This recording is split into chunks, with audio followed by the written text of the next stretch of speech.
ओम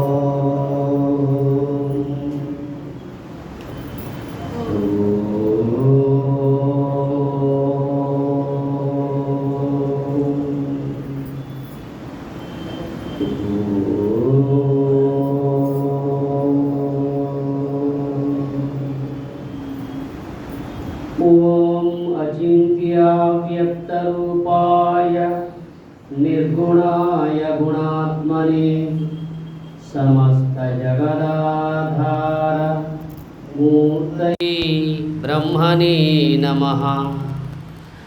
ओम सदाशिवसमारम्भां शङ्कराचार्यमध्यमाम् अस्मदाचार्यपर्यन्तां वंदे गुरुपरंपरां।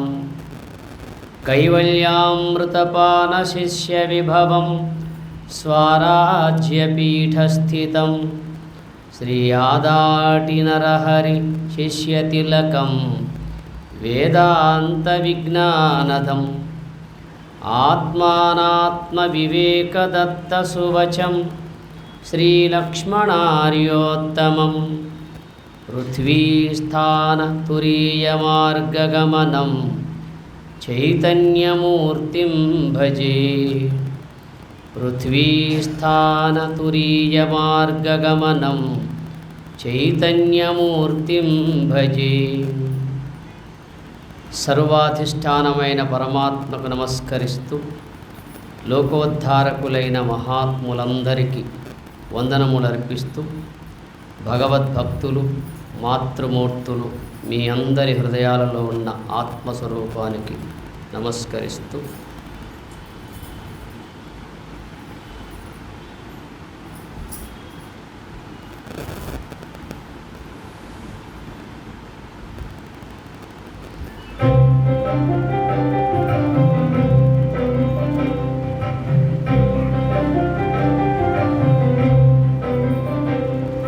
माधव केशव मधुसूदन माधव केशव मधुसूदन विष्णु श्रीधरा पदनकं चिन्तयामि यूयं माधव केशव मधुसूदन विष्णु श्रीधरा पदनकं चिन्तयामि यूयम्।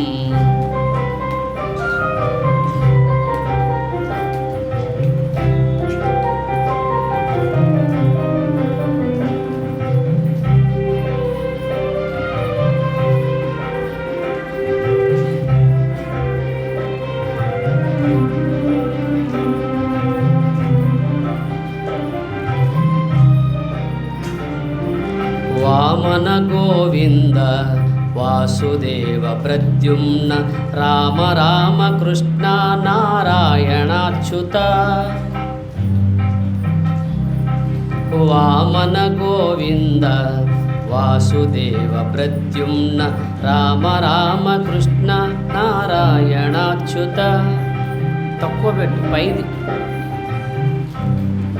दामोदर निरुद्ध दैव पुंडरीकाक्ष दामोदर निरुद्ध दैव पुंडरीकाक्ष नामात्रयाधीश नमो नमो।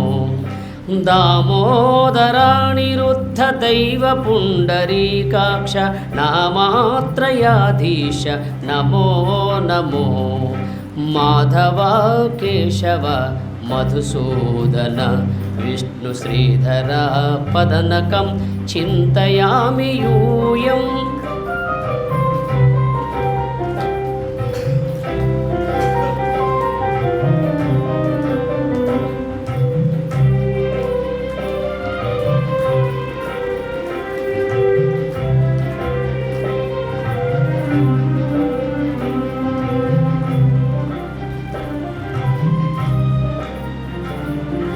पुरुषोत्तमा पुंडरीकाक्ष दिव्य हरिसंकर्षण अधोक्षजा।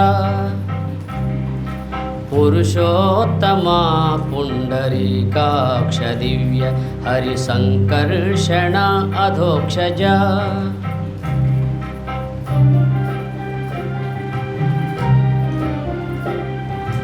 నరసింహ హృషీకేశ నగధర త్రివిక్రమ నరసింహ హృషీకేశ నగధర త్రివిక్రమ శరణాగత రక్ష జయ జయ సేవే నరసింహ హృషీకేశ నగధర త్రివిక్రమ శరణాగత రక్ష జయ జయ సేవే మాధవ కేశవ మధుసూదన విష్ణు శ్రీధర పదనకం చింతయామి యూయం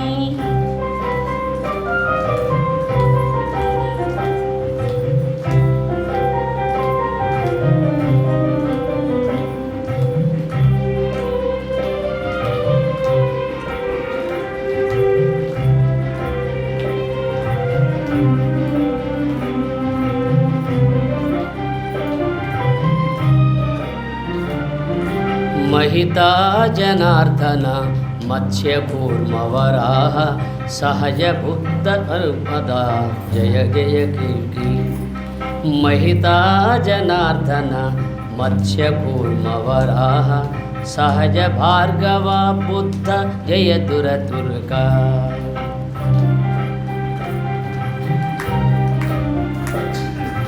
विहित विज्ञान श्री वेंकटेश शुभकरं विहित विज्ञान श्री वेंकटेश शुभकरम् अहमिह तव पददास्यम् अनितं भजामि विहित विज्ञान श्री वेंकटेश शुभकरम् अहमिह तव पददास्यम् अनिशं भजामि माधव केशव मधुसूदन विष्णु श्रीधर पदनकं चिन्तयामि यूयं माधव केशव मधुसूदन विष्णु श्रीधर पदनकं चिन्तयामि यूयं चिन्तयामि यूयं चिन्तयामि यूयम्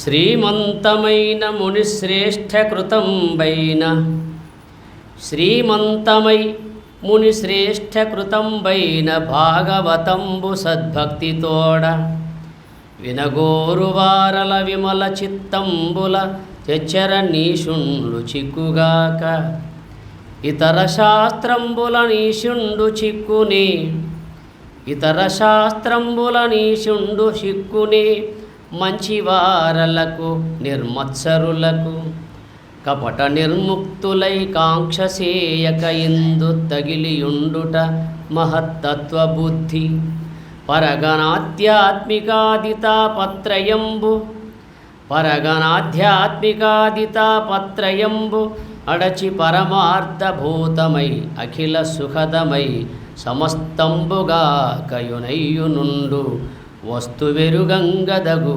భాగవతమునందు వస్తువెరుగంగదగు భాగవతమునందు దివ్యాత్మ స్వరూపులారా సంస్కృతాంతర్గత శ్రీమద్ భాగవతాన్ని తెలుగులో రచించినటువంటి బెమ్మెర పోతనామాత్యుని యొక్క కృతిని మనం శ్రవణం చేస్తున్నాం. ఇన్ని రోజులుగా మనం ప్రథమ స్కందంలోనే ఉన్నాం. 12 స్కందాలు ఉంటాయి భాగవతంలో, 12 స్కందాలు ఉంటాయి. ఈ 12 స్కందాలలో భాగవతం మానవుడు తెలియదగిన, మానవుడు పొందదగినటువంటి విషయమే ఇందులో కనపడుతూ ఉంటుంది.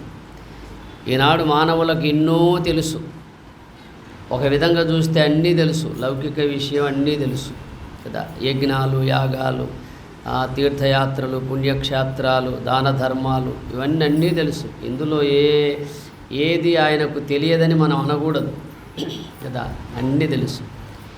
ఈ అన్నీ తెలిసినటువంటి విధానానికి, మనం ఈ తెలుసుకునే విధానానికి కొంత తారతమ్యం ఉంది. అన్నీ తెలుసునని ప్రయాణం చేసేవారికి శాస్త్రమే హెచ్చరిస్తుంది. అది ఆ మార్గం సరి అయింది కాదు, ఈ మార్గమే సరి అయినది అని కదా. ఎందువల్ల అంటే పిల్లవాడు తప్పటడుగులు వేస్తాడు, వాడు పడుతూ ఉంటాడు, లేస్తూ ఉంటాడు. వాడిని పెద్దలు ఏలు బట్టి చెయ్యి బట్టి నడిపిస్తారు. కారణం వాడికి నడక సరిగ్గా రావాలన్న దృక్పథంతో. అట్లాగే మనం ఈ ప్రపంచంలో మనకు తెలుసునన్నటువంటి భావాలతో కూడుకొని ఎట్లయితే ప్రయాణం చేస్తున్నామో, ఆ తెలుసునన్న భావం అది సరి అయింది కాదు నాయన, ఇది అని నొక్కి చెప్పేదే మనకు శాస్త్రం. అది అందువల్ల ఈ వేదాంత సంబంధమైనటువంటి విషయాలను విన్నప్పుడే మన తప్పిదము తెలిసే అవకాశం ఉంటుంది. విననంత వరకు మనకు మనమే సమర్థులం, మనకు మనమే సన్మార్గంలో ఉన్నామని అనుకుంటాం. అది అందువల్ల భాగవతంలో ఉన్నటువంటి విషయాన్ని ఇంకెక్కడైనా చూడవచ్చు. ఉపనిషత్తులో కనపడుతుంది, భగవద్గీతలో కనపడుతుంది, ఇంకా భారతంలో కనపడుతుంది, రామాయణంలోనూ కనపడుతుంది. అది ఎందువల్ల అంటే ఈ భాగవతం భక్తి వైరాగ్య భక్తి జ్ఞాన వైరాగ్యములతో కూడి ఉన్నది. మీకు మొదట్లో చెప్పారు, ఎన్నో శాస్త్రములు రచించినటువంటి యొక్క వేదవ్యాసుడు వ్యాకుల చిత్తుడై ఉన్న సమయంలో నారద మహర్షి ప్రోత్సహిస్తాడు, భాగవతాన్ని రచించవయ్యా అని. నువ్వు వేదాలు విభజించావు, ఎన్నో ఉపనిషత్తులుగా శాఖలుగా చేశావు, బ్రహ్మసూత్రాలు 555 బ్రహ్మసూత్రాలు రచించావు, పంచమ వేదమనబడే మహాభారతాన్ని కూడా చేర్చావు, అందులో నీ పాత్రను కూడా వహించావు. ఇదంతా పండితులకు అర్థమవుతుంది, కానీ సామాన్యులకు అర్థమయ్యే రీతిలో ఒకటి ఉందయ్యా, అదే భాగవతం అని నారద మహర్షి వేదవ్యాసునికి చెప్పాడు. మరి ఈ నారదునికి ఎవరు చెప్పారు? తన తండ్రి చతుర్ముఖ బ్రహ్మ చెప్పాడు. మరి ఈ బ్రహ్మకి ఎవరు చెప్పారు? తన తండ్రి శ్రీ మహావిష్ణువు చెప్పాడు. శ్రీ మహావిష్ణువు బ్రహ్మదేవునికి బోధించాడు, బ్రహ్మదేవ నా స్వరూపాన్ని లోకంలో విస్తరింపజేయుము అని. కేవలం 4 శ్లోకాలు మాత్రమే, 4 శ్లోకాలతో చెప్పాడు. దాన్ని చతుశ్లోకి భాగవతం అంటారు. చతుశ్లోకి భాగవతం అంటారు. 4 శ్లోకాలతో కూడి ఉంది. అప్పుడు బ్రహ్మదేవుడు ఏం చేశాడు? దీన్ని విస్తారం చేయాలంటే లోక సంచారి మాత్రమే విస్తారం చేయగలడు. లోక సంచారి ఎవరు? నారద మహర్షి. అప్పుడు ఆ బ్రహ్మదేవుడు నారదుని చెప్పాడు, నారద, ఇది శ్రీ మహావిష్ణువు యొక్క మహిమాతి మహిమన సంబంధమైన స్వరూపము, దీన్ని విస్తరింపజేయవయా లోకంలో అని చెబితే, అప్పుడు నారద మహర్షికి చెప్పిన విషయాన్ని ఈ నారదుడు వేదవ్యాసునికి చెబుతాడు.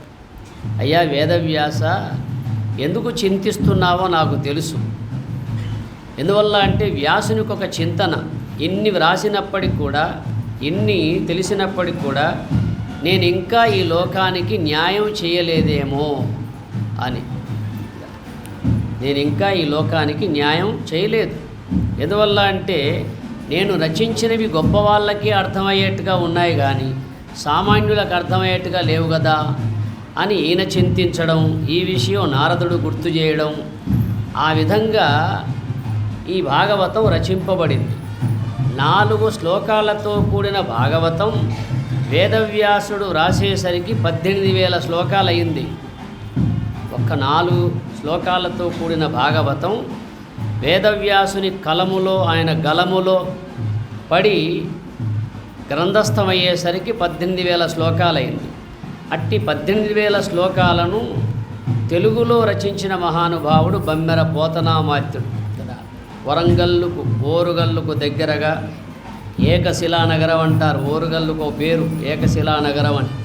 ఆ ఏకశిలానగరంలో సమీపంగా ఉన్న బమ్మెర గ్రామంలో, పాలకుర్తి మండలానికి దగ్గర బమ్మెర గ్రామం, ఆయన సమాధి ఇప్పటికీ ఉంది. మేము ప్రతి సంవత్సరం ఆయన వార్షికోత్సవం చేస్తాం. ఆయన జన్మదినం మన ఆశ్రమంలో చేపిస్తాం. ఈ మధ్య మన ఆశ్రమంలో ఆయన విగ్రహ ప్రతిష్ఠ చేయడం జరిగింది. మన ఆశ్రమంలో బమ్మెర పోతన గారి విగ్రహ ప్రతిష్ఠ మొన్ననే ఈ సంవత్సరమే చేయించడం జరిగింది. ఎందుకంటే ఆయన మన తెలుగు వాళ్ళకి అందించినటువంటి ఇంత బృహత్ గ్రంథము మరొక కవి అందించలేడు. సహజ కవి, తను పలికింది భాగవతం అయిపోయింది. తను ఏదైతే రాశాడో అదంతా రాముడే పలికించాడని ఆయనే చెప్పుకున్నాడు.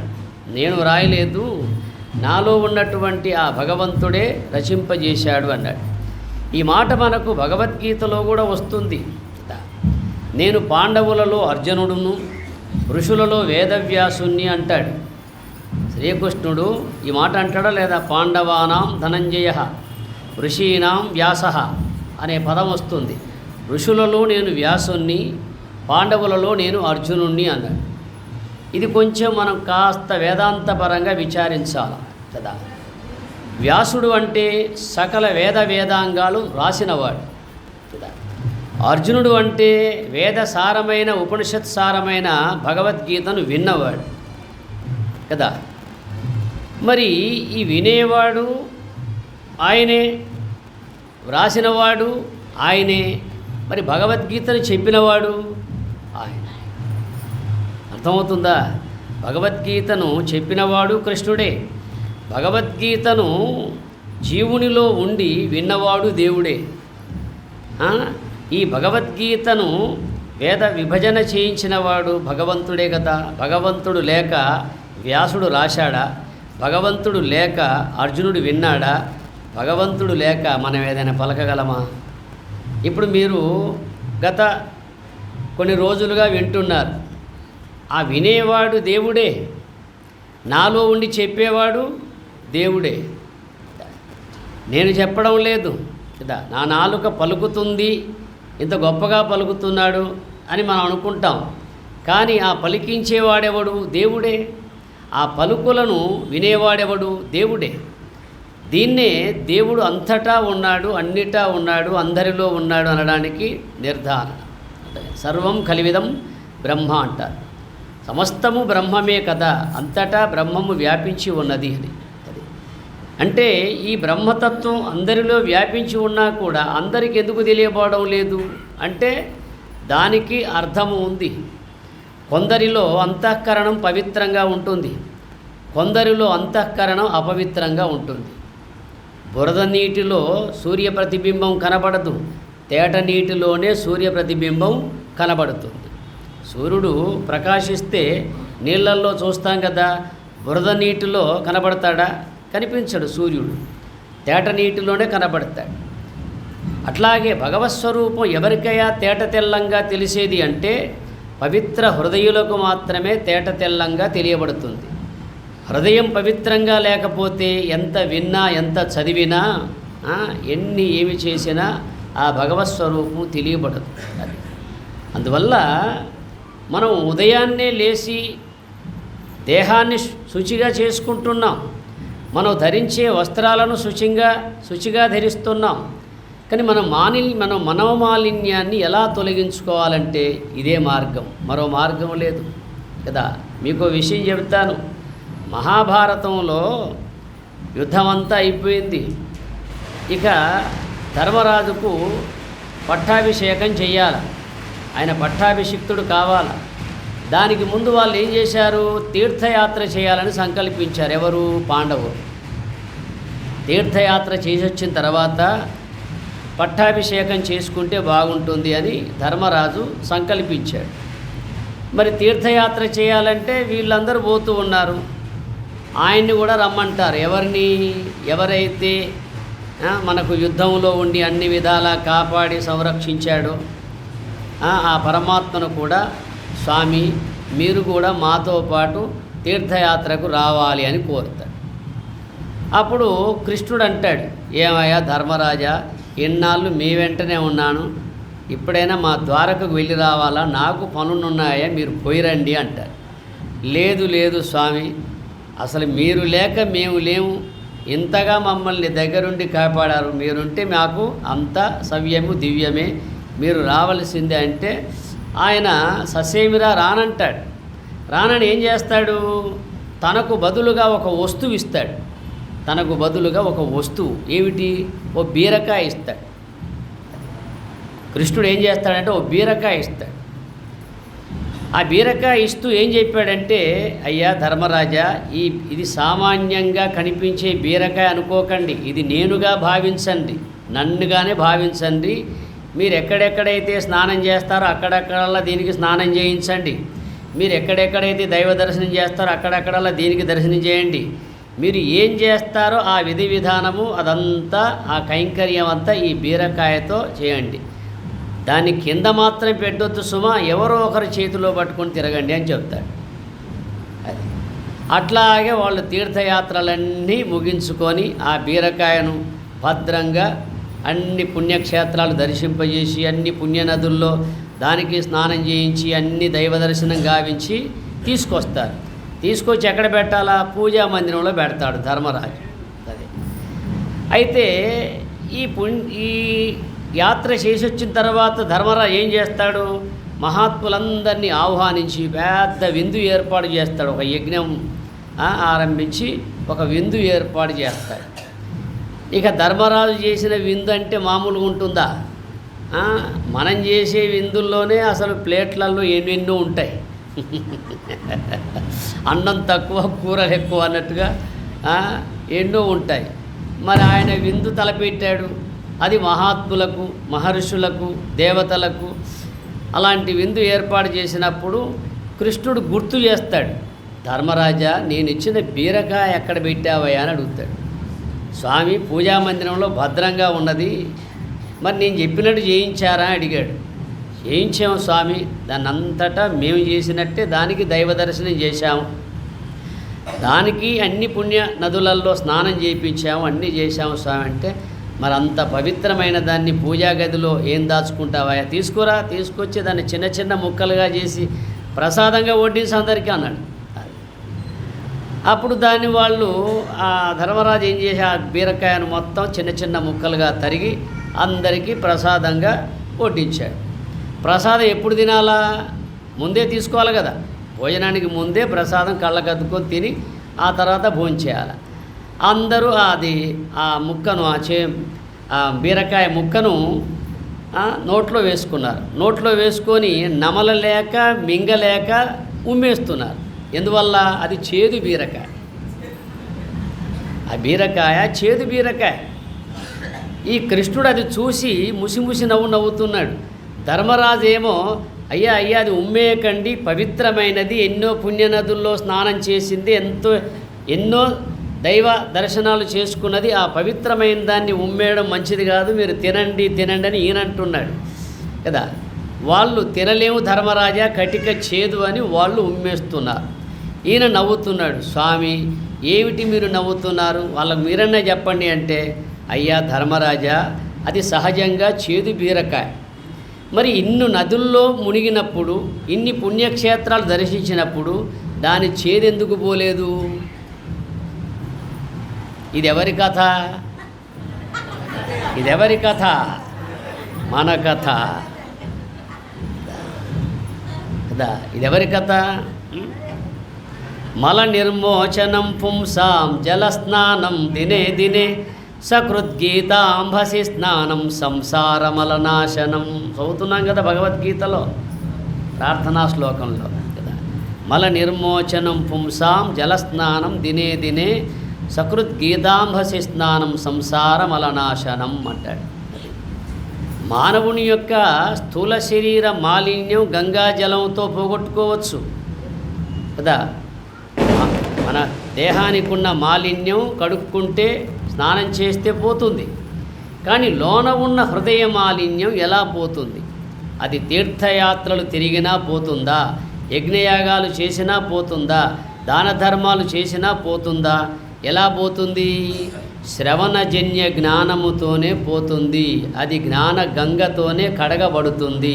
మరో మార్గమే లేదు. అర్థమైందా? కంసాలివాడు బంగారంలోని మాలిన్యం తీయాలంటే అది కడిగినా పోదు, తోమినా పోదు. దాన్ని తేజాబులో ముంచి కుంపట్లో వేసి పుటం పెడితేనే అందులో ఉన్న మాలిన్యం తొలుగుతుంది. మరో మార్గం ఉందా? లేదే. మరి అందుకోసం మానవుడి యొక్క హృదయ మాలిన్యం తొలగించుకోవడానికి ఇదే మార్గం కదా. మహాత్ములు చెప్పే బోధరూప జ్ఞానమే సరి అయిన జ్ఞానము. అట్టి జ్ఞాన గంగతో కడుక్కోవాలి మన సూక్ష్మ శరీరాన్ని. ఎంతవరకైతే జీవుడు తన సూక్ష్మ శరీరాన్ని పవిత్రం చేసుకోడో అంతవరదాకా ఆత్మతత్వ జ్ఞానాన్ని తెలియలేడు. నాణ్య పంథా విద్యతేయనాయ అని అంటుంది వేదమాత. నాయన ఇంతకంటే వేరే మార్గం మరొకటి లేదు అని చెబుతుంది. అందువల్ల శ్రీమంతమై ముని శ్రేష్ఠ కృతంబైన భాగవతంబు సద్భక్తితోడ వినగోరు వారల విమల చిత్తంబుల జచ్చర నీషుండు చిక్కుగాక ఇతర శాస్త్రంబుల నీషుండు చిక్కునే మంచివారలకు నిర్మత్సరులకు కపట నిర్ముక్తులై కాంక్షసేయక ఎందు తగిలియుండుట మహత్తత్వబుద్ధి పరగణాధ్యాత్మికాదితాపత్రయంబు అడచి పరమార్థభూతమై అఖిల సుఖదమై సమస్తంబుగాకయు నయ్యునుండు వస్తువెరుగంగదగు భాగవతమునందు. వస్తువు అంటే ఆత్మ వస్తువు. అది ఆత్మ వస్తువు తెలియదగినది, తెలిపేది శాస్త్రం. ఆత్మ ఇట్టిది, ఆత్మ అట్టిది. అది ఆత్మస్వరూపం ఎట్టిది? నైనం చిందంతి శస్త్రాన్ని నైనం దహతి పావకః నచైనం క్లేదయంత్యాపో నశోషయతి మారుతః అని చెబుతుంది కదా. దేవుడు కాల్చబడడు, దేవుడు తడపబడడు, దేవుడు నశించేవాడు కాదు, దేవుడు కృషించేవాడు కాదు కదా. ఎందువల్ల అంటే దేహం నరకబడుతుంది, దేహం తడపబడుతుంది, దేహం కాల్చబడుతుంది, దేహం నశించిపోతుంది. కానీ దేహంలో ఉన్న ఆత్మస్వరూపం అది కాల్చబడదు, నరకబడదు, అది దానికి నాశనము లేదు. అందుకే దేవునిలో లక్షణం ఉంటుంది కానీ గుణములు ఉండవు. దేవునిలో లక్షణం ఉంటుంది. లక్షణములంటే 4 లక్షణములు గలది దేవుడు. దేవుడు 4 లక్షణములు కలిగి ఉన్నాడు. సత్యము, జ్ఞానము, అనంతము, ఆనందము. సత్యం జ్ఞానం అనంతం బ్రహ్మ ఆనందో బ్రహ్మ వ్యజానాత్. తైత్రీయోపనిషత్తు. సత్యం జ్ఞానం అనంతం బ్రహ్మ ఆనందో బ్రహ్మ వ్యజానాత్. అది సత్యము, జ్ఞానము, అనంతము, ఆనందము. సత్యము అంటే ఎప్పుడు ఉండునది, ఎప్పుడు ఉన్నది. సత్ త్రికాల అబాధ్యము, 3 కాలములందు ఎడతెరిపి లేకుండా ఉండేది సత్యం. సత్, దాని సత్యం అంటారు. సత్యం అనే వస్తువు అది దానికి మార్పు లేదు, చేర్పు లేదు. అది ఒకప్పుడు ఉండి ఒకప్పుడు లేనిది కాదు. భూత భవిష్యత్తు వర్తమాన కాలములందు ఎప్పుడు ఉండున్నది సత్యము. భూత అంటే గడిచిన, భవిష్యత్ అంటే రాబోయే, వర్తమానం అంటే ప్రస్తుతం. అర్థమైందా? అంటే ఈ ప్రపంచం పుట్టకముందు ఉన్నది బ్రహ్మమే, ఈ ప్రపంచమునకు ఆధారమై ఉన్నది బ్రహ్మమే, ఈ ప్రపంచమంతా అంతరించిపోయినా మిగిలి ఉండేది బ్రహ్మమే అన్నాడు. అందుకే దాన్ని సత్యం అన్నారు. జ్ఞానం, జ్ఞానం అంటే తనకు తానుగా ప్రకాశించున్నది చైతన్యం కదా. సత్యం జ్ఞానం, జ్ఞానమన్నా చైతన్యమన్నా ఒకటే. తనకు తానుగా ప్రకాశించున్నది అంటే ఒకరి సహాయము చేత దానికి ప్రకాశించే పని లేదు. తనకు తానుగా ప్రకాశిస్తుంది. తనను ఆశ్రయించిన వాటిని కూడా అన్నిటిని ప్రకాశింపజేస్తుంది. పంచభూతములను, సూర్యచంద్రులను, నక్షత్రాలను, సమస్త జీవరాశిని ప్రకాశింపజేసేది జ్ఞానం, జ్ఞానస్వరూపం. అందువల్ల భగవత్స్వరూపము ఎప్పుడు ఉండేది, సత్యస్వరూపము ఎప్పుడు ప్రకాశించున్నది జ్ఞానస్వరూపుణము. అది తనకు తానుగా ప్రకాశిస్తుంది, తనకు తానుగా ఉంటుంది. స్వయంభూ అంటారు కదా. స్వయంభూ అనే పదం దేనికి వాడతారు? తనకు తానుగా ఉన్నవాడిని స్వయంభూ అంటారు. తనకు తానుగా అవతరించిన వాడిని స్వయంభూ అంటారు. అది అందువల్ల సత్యం, జ్ఞానం, అనంతం. అది అనంతం అంటే అది అంతటా వ్యాపించి ఉంది, అంతటా, అంతము కానిది. అనంతం అంటే అంతము కానిది. ఈ శరీరాలు అంతరించిపోతాయి, ఈ లోకాలన్నీ అంతరించిపోతాయి, అయినా కూడా అది అంతము నొందదు, అంతటా వ్యాపించి ఉన్నది. అది ఆనంద స్వరూపం, ఆనంద స్వరూపం. ఈ ఆనందం అనేది అందరిలో ఉంది, అన్ని జీవులలో ఉంది. అది అందరిలో ఉంది గనుకనే, అన్ని జీవులలో ఉంది గనుకనే అన్ని జీవులు కోరుకునేది ఆనందమే. కుక్క కూడా అనుకుంటుందట. కుక్క కూడా ఏమనుకుంటుంది తెలుసా? పొద్దున్న లేవగానే ఏ తల్లి తలుపు తీసి మరిచిపోతుందో ఆ తల్లి కడుపున పుడతాను అనుకుంటుందట. అర్థమైందా? ఏ తల్లి అయితే తలుపు తీసి మరిచిపోతుందో, తలుపు తెరిచి కొంతమంది తలుపు లేకుంటారు కదా, మరిచిపోతుందో ఆ తల్లి కడుపున పుడతాను అనుకో. ఎందువల్ల? తలుపు తీసి మరిచిపోతే లోనికి పోతుంది, కావాల్సింది తింటుంది కదా, దానికి ఆనందం కావాలా కదా. అందుకోసం ప్రతి జీవి కోరేది ఆనందం. ఆనందం స్వాభావికం, దుఃఖం ఆగంతుకం. శాస్త్రం చెబుతుంది ఆనందం స్వాభావికం, దుఃఖం ఆగంతుకం. వచ్చిపోయేది దుఃఖం, ఎప్పుడు సహజంగా ఎప్పుడు ఉండేది ఆనందం. అయితే ఈ ఆనందం అప్పుడప్పుడు మనకు దూరం అవుతూ ఉంటుంది. కారణం దుఃఖం వచ్చి పడుతుంది కనుక ఆనందం దూరం అవుతుంది. ఆనందం మనలోనే ఉంది, కానీ ఆ ఆనందం వస్తువులో ఉందనుకుంటున్నాం.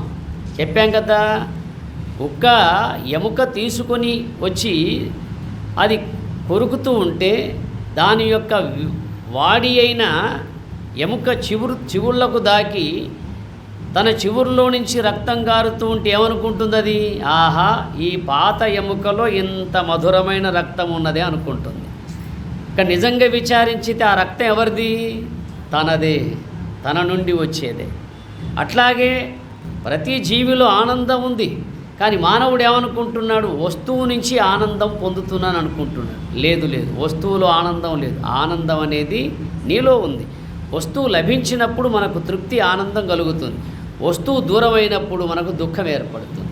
అదే అందువల్ల ఈ ఆనంద స్వరూపం అనేది అన్ని జీవులలో ఉన్నది. అనంతం అనబడే ఎప్పుడు ఉండే స్వరూపము ఉన్నది. తనకు తానుగా ప్రకాశించేది ఉంది. ఎప్పుడు సత్యస్వరూపమై, నిత్యస్వరూపమై, శాశ్వత స్వరూపమై ఉన్నది. భగవంతుడు సత్యస్వరూపుడు, జ్ఞానస్వరూపుడు, అనంతస్వరూపుడు, ఆనందస్వరూపుడు. ఈ 4 లక్షణాలు కలిగి ఉన్నది దేవుడు అని అర్థమవుతుంది. అట్టి దేవుడు కాల్చబడడు, తడపబడడు, నరకబడడు, నశించిపోయేవాడు కాదు. ఎట్లా అంటే ఇదే విషయాన్ని సులభంగా పిల్లలకు కూడా అర్థం కావాలని ఓ చోట ఉపాధ్యాయుడు పిల్లలకు ఒక ప్రశ్న వేస్తాడు. ఒరే, మీకు దేవుని గురించి చెబుతాను, కానీ నేను చెప్పిన వస్తువు పట్టుక రావాలరా మీరు అంటాడు. ఏమిటి సార్ అంటే, ఏమి లేదరా, తెల్లగా ఉండాలా, గట్టిగా ఉండాలా, తీయగా ఉండాలా, నోట్లేస్తే కరిగిపోవాలా, ఈ 4 లక్షణాలు దేని ఎందైతే ఉన్నాయో అది పట్టుకోరండిరా అని చెప్పాడు.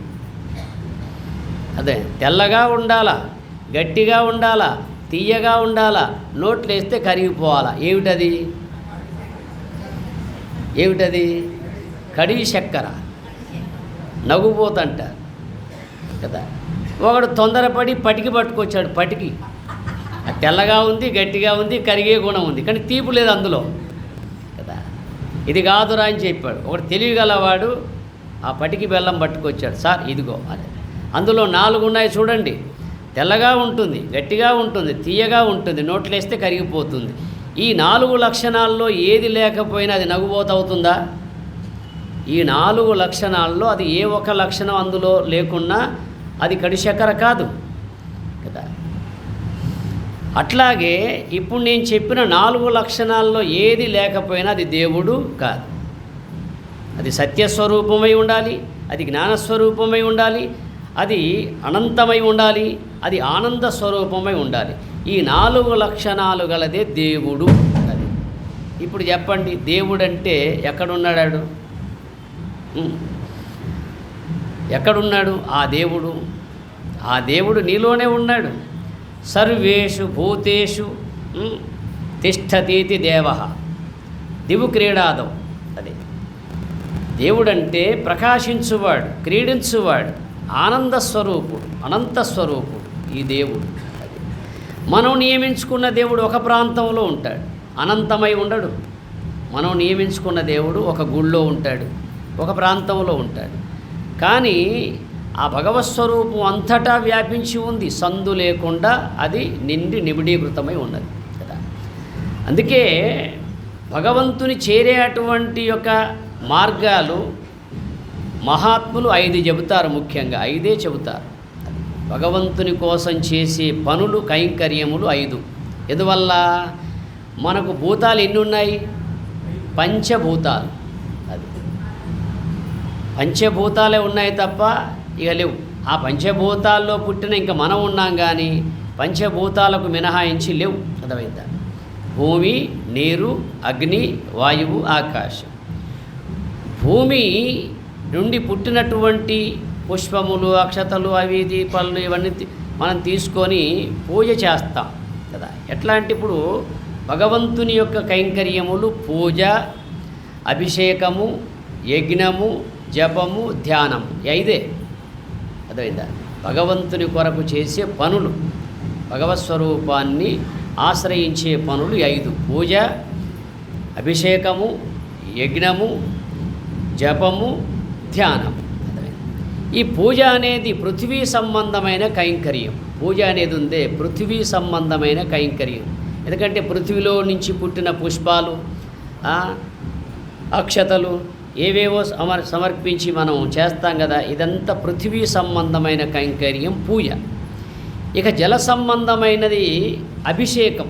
అది పాలతో కావచ్చు, ఏ పళ్ళ రసాలు కావచ్చు, శుద్ధమైన గంగా జలము కావచ్చు. ఈ ద్రవ పదార్థముతో చేసే కైంకర్యం అంతా అది జల సంబంధమైన ప్రక్రియ. ఇక అగ్ని సంబంధమైన ప్రక్రియ అగరవత్తి వెలిగించడం, దీపం వెలిగించడం, యజ్ఞం చేయడం, ఇదంతా అగ్ని సంబంధమైన ప్రక్రియ, అగ్నిభూత సంబంధమైన ప్రక్రియ. ఇక వాయుభూత సంబంధమైన ప్రక్రియ జపం. ఎందువల్ల వాయువు ఎట్లయితే సంచారంగా ఉంటుందో, చంచలంగా ఉంటుందో, మానవుడి యొక్క మనస్సు కూడా చంచలంగా ఉంటుంది. ఎట్లా? మంత్రం మీద ఉన్న మనస్సు మాల మీద ఉండదు, మాల మీద ఉన్న మనస్సు మంత్రం మీద ఉండదు. చెప్పాను కదా నిన్న. అంతకుముందు తలబద్దలు కొట్టుకున్న జ్ఞప్తి రాని విషయాలు ఎప్పుడు గుర్తుకొస్తాయి? అప్పుడే గుర్తుకొస్తాయి. అంతకుముందు జ్ఞప్తి రాని విషయాలన్నీ అప్పుడే వచ్చి పడతాయి. కారణం, భగవంతుడు పరీక్ష పెడతాడు. ఇది అందరికీ అర్థం కావట్లా. చాలామంది అంటారు కదా, ఏమో మేము ఎవరికి ఏమీ చెయ్యం, మాకే ఇలా జరుగుతుందంటే, అవును మరి భక్తునికే పరీక్ష. ఎప్పుడు బడికి పోని వానికి పరీక్ష ఉంటుందా లోకంలో? చదువుకున్న వాడికే పరీక్ష ఉంటుంది. ఏమండి? చదువుకున్న వాడికి 6 నెలల పరీక్ష, 3 నెలల పరీక్ష, సంవత్సరానికి పరీక్షలు చదువుకున్న వాడికి ఉంటుంది. వాడు ఎప్పుడు బడికి పోలా, గాడికి తిరిగాడు, వాడికి పరీక్షలు ఉంటాయా? అంతే. అట్లాగే భక్తునికే పరీక్ష పెడతాడు కదా. ఆ జపం చేస్తున్నప్పుడు, ధ్యానం చేస్తున్నప్పుడు జ్ఞప్తి రాని విషయాలు ఎందుకు జ్ఞప్తికి వస్తాయంటే, మన సూక్ష్మ శరీరములో వాసనారూపమై ఉండి అవి మనల్ని వ్యధ పెడుతూ ఉంటాయి. ఆ వ్యధ పెట్టే విషయం ఎందుకంటే, వీడు అన్ని పట్టుకుంటాడా, నన్ను పట్టుకుంటాడా అని పరీక్ష పెడతాడు ఆయన. అన్ని పట్టుకుంటే అన్నింటిలో కొట్టుకుపోతాడు, అన్ని విషయాలు కొట్టుకుపోతాడు. నన్ను పట్టుకుంటే నేను వాడిని ఉద్ధరిస్తాను. చెప్పాడు కదా, మయి ఏవ మన ఆధస్త్వ మయి బుద్ధిం నివేశయ నివసిష్యసి మయ్యేవ అత ఊర్ధ్వం న సంశయ. మయ్యేవ మయ్యేవ మయ్యేవ మయ్యేవ నాయందే. ఏవా అనే పదము నొక్కి చెబుతుంది సంస్కృతంలో. మయ్యేవ నాయందే మనస్సునుంచు, నాయందే బుద్ధిని ఉంచు, నాయందే ఉండు, నిన్ను ఉద్ధరింపజేస్తానంటాడు. నిన్ను ఉన్నతిని పొందింపజేస్తాను. ఉన్నతి అంటే మోక్షం, ఉన్నతి అంటే కైవల్యం. అది అయితే మనం ఏం చేస్తాము? ఈ వచ్చిపోయే ఈ ఆలోచనలో ఉంటాం, ఆ ధ్యానం చేస్తూ, ఆ జపం చేస్తూ కదా. ఇక కొంతమంది ఏం చేస్తారు? ఈ కొలికి పూస ఎప్పుడు వస్తుందని ఎదురు చూస్తారు. ఈ కొలికి పూస వస్తే అయిపోయే జపం. అందుకోసం కొలికి పూస రావాలని చూడనవసరం లేదండి. మన మనస్సు మంత్రం మీద ఉండాలి కానీ మాల మీద ఉండనవసరం లేదు. జపం చేసే వాళ్లకు మన మనస్సు ఎక్కడ ఉండాలా? మంత్రం మీద ఉండాలా. నువ్వు పంచాక్షరి జపిస్తున్నావో, అష్టాక్షరి జపిస్తున్నావో, ఏ మంత్రాన్ని జపిస్తున్నావో, ఏదైనా సరే దైవ సంబంధమే కదా. కానీ నీ మనస్సు ఆ మంత్రం మీదనే ఉండాలి తప్ప మాల మీద ఉండనవసరం లేదు. అది అందుకోసం ఈ వాయు సంబంధమైన ప్రక్రియ జపం. వాయు సంబంధమైన ప్రక్రియ జపం. ఎందుకంటే వాయువు చంచలమే, మనస్సు చంచలమే. జపం చంచలమే కదా. ఇక ఆకాశ సంబంధమైన ప్రక్రియ ధ్యానం. ధ్యానం నిర్విషయం మనః. ధ్యానం అంటే ఏ విషయాలు లేకుండా చేయడం ధ్యానం. మనస్సులో ఏ విషయాలు లేకుండా రాకుండా చేయాలి. రాకుండా చేయడం ఒక మార్గం, లేకుండా చేయడం ఒక మార్గం. రాకుండా అంటే రికార్డు కాకుండా ఉంచితే చాలు. రికార్డింగ్ అయిందనుకో డిలీట్ చేస్తే చాలు. ఈ 2 పనులు చేయండి మీరు కదా. ధ్యానం చేసేవాళ్ళు ఈ 2 పనుల్లో ఏ పని చేసినా మంచిదే. ఎట్లా అంటే మీరు ఓ వస్త్రం ఉందనుకోండి, వస్త్రము నిలువు పేక దారాలు ఉంటాయి. నిలువు పేక కలిస్తే వస్త్రం అన్నారు కదా. ఓతప్రోతేతి వస్త్ర. వస్త్రం అనే పదానికి అర్థం అదే. ఓతప్రోతేతి వస్త్ర. పొడువు పేక కలిస్తే వస్త్రం, అది సంస్కృతంలో. అందువల్ల నిలువు దారాలు తీసినా వస్త్రం లేదు, అడ్డదారాలు తీసినా వస్త్రం లేదు. అదా వచ్చే ఆలోచనలు రాకుండా చేసినా పర్వాలా, వచ్చినే తీసేసినా పర్వాలా. ఈ రెండిట్లో ఏది చేసినా మీ ధ్యానం కుదురుతున్నదని అర్థం. ఈ రెండిట్లో ఏం చేయకపోతే ఏమో కూర్చున్నాం అంతే. ఒక అత్తగారు 2-3 గంటలు చేస్తుంది ధ్యానం. ఆ పూజా మందిరం నుంచి బయటకు వచ్చిన తర్వాత ఇక కోడల్ని చూస్తే ఆ నిప్పు మీద ఉప్పు పడితే ఎలా ఉంటుంది. అది అయితే ఈ అత్తగారి బెడద లేకుండా చేసుకోవాలని కోడలి గారికి బాగా ఆలోచన తట్టింది.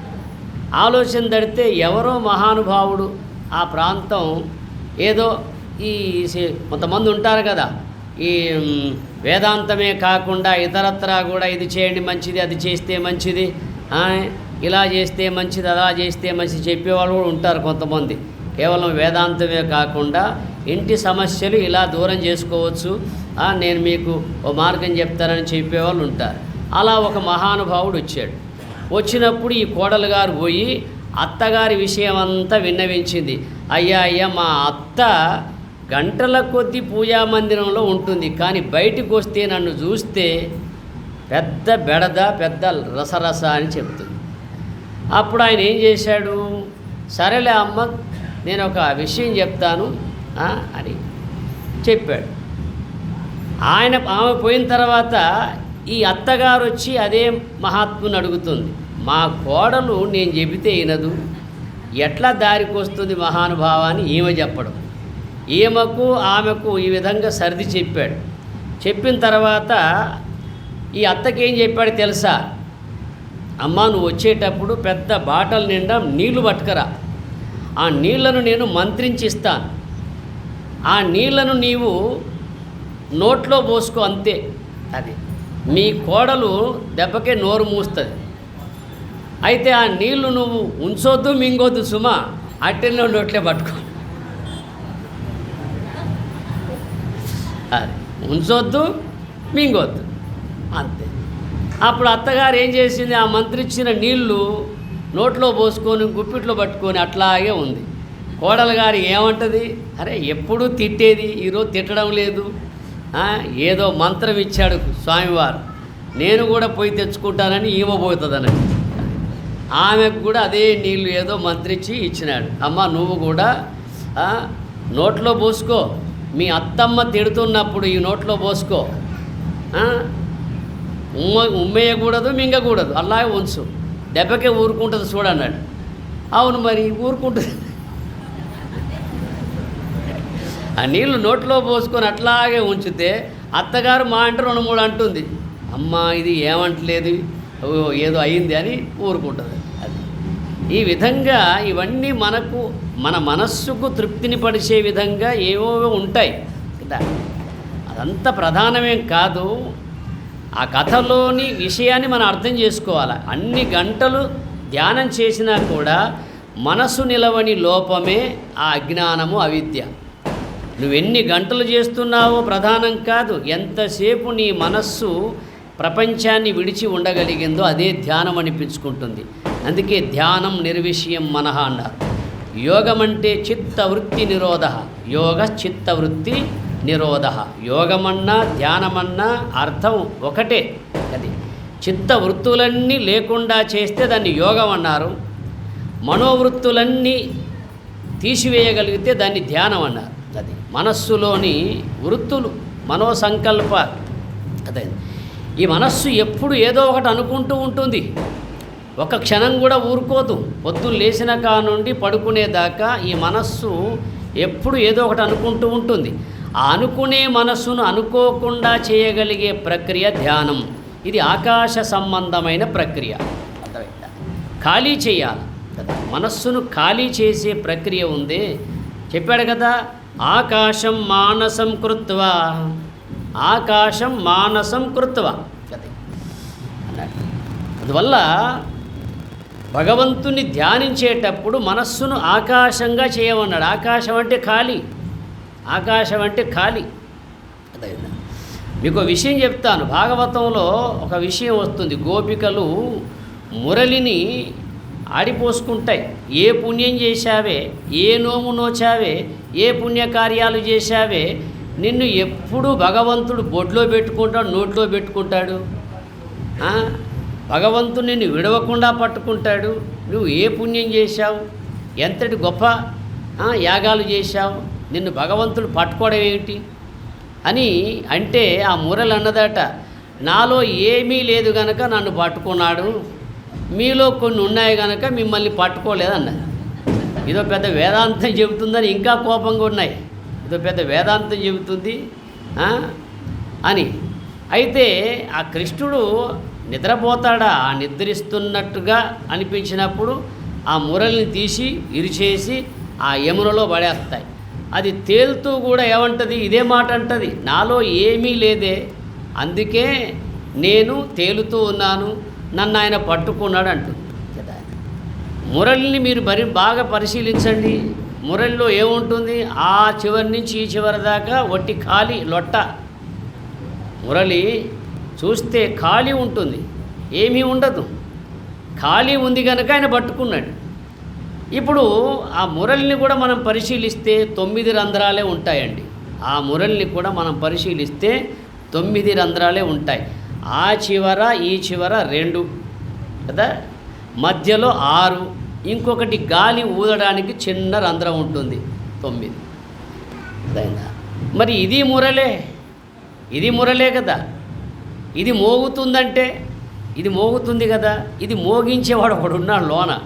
ఇది మోగుతుందంటే, దీని విలాసం కొనసాగుతుందంటే భగవంతుడు లోన ఉండి ఆ పని చేస్తున్నాడు. అందుకోసం మురళి అన్న దాంట్లో ఒక వేదాంతం ఉంది. నాలో ఏమీ లేదు గనక నన్ను భగవంతుడు పట్టుకున్నాడు, ఆయనకు నేను చేరువైనానని. మీలో కొన్ని ఉన్నాయి కనుక మీరు దూరంగా ఉన్నారంటే, అవును, మనలో ఎన్ని ఉన్నాయి? కామ, క్రోధ, లోభ, మోహ, మద, మాత్సర్య, ఈర్ష, దంభము, అసూయ, ఇవన్నీ నిండి ఉన్నాయి. కనుక మనం భగవద్ధ్యానానికి దగ్గర కాలేకపోతున్నాం. మురళిలో ఏమీ లేదు. అది చూడండి, ఆ చెరువులో పడేసిన నీళ్ళల్లో పడేస్తే తేలుతుంది. అది తేలుతుందా మునుగుతుందా చెప్పండి? ఇప్పుడు మనం పడతామనుకో, మనం తేలుతాం. ఎప్పుడు తేలుతాం? 2 పోవాలి, 2 పోతే తేలుతాం. భయము, బరువు 2 అయిపోతే పైకి తేలుతాం. ప్రాణం పోతే తేలుతాం. ప్రాణం పోయినాక పైకి తేలడం గొప్ప కాదు. ప్రాణం ఉండగానే ఈ సంసార సాగరంలో తేలగలగాల. అర్థమైందా?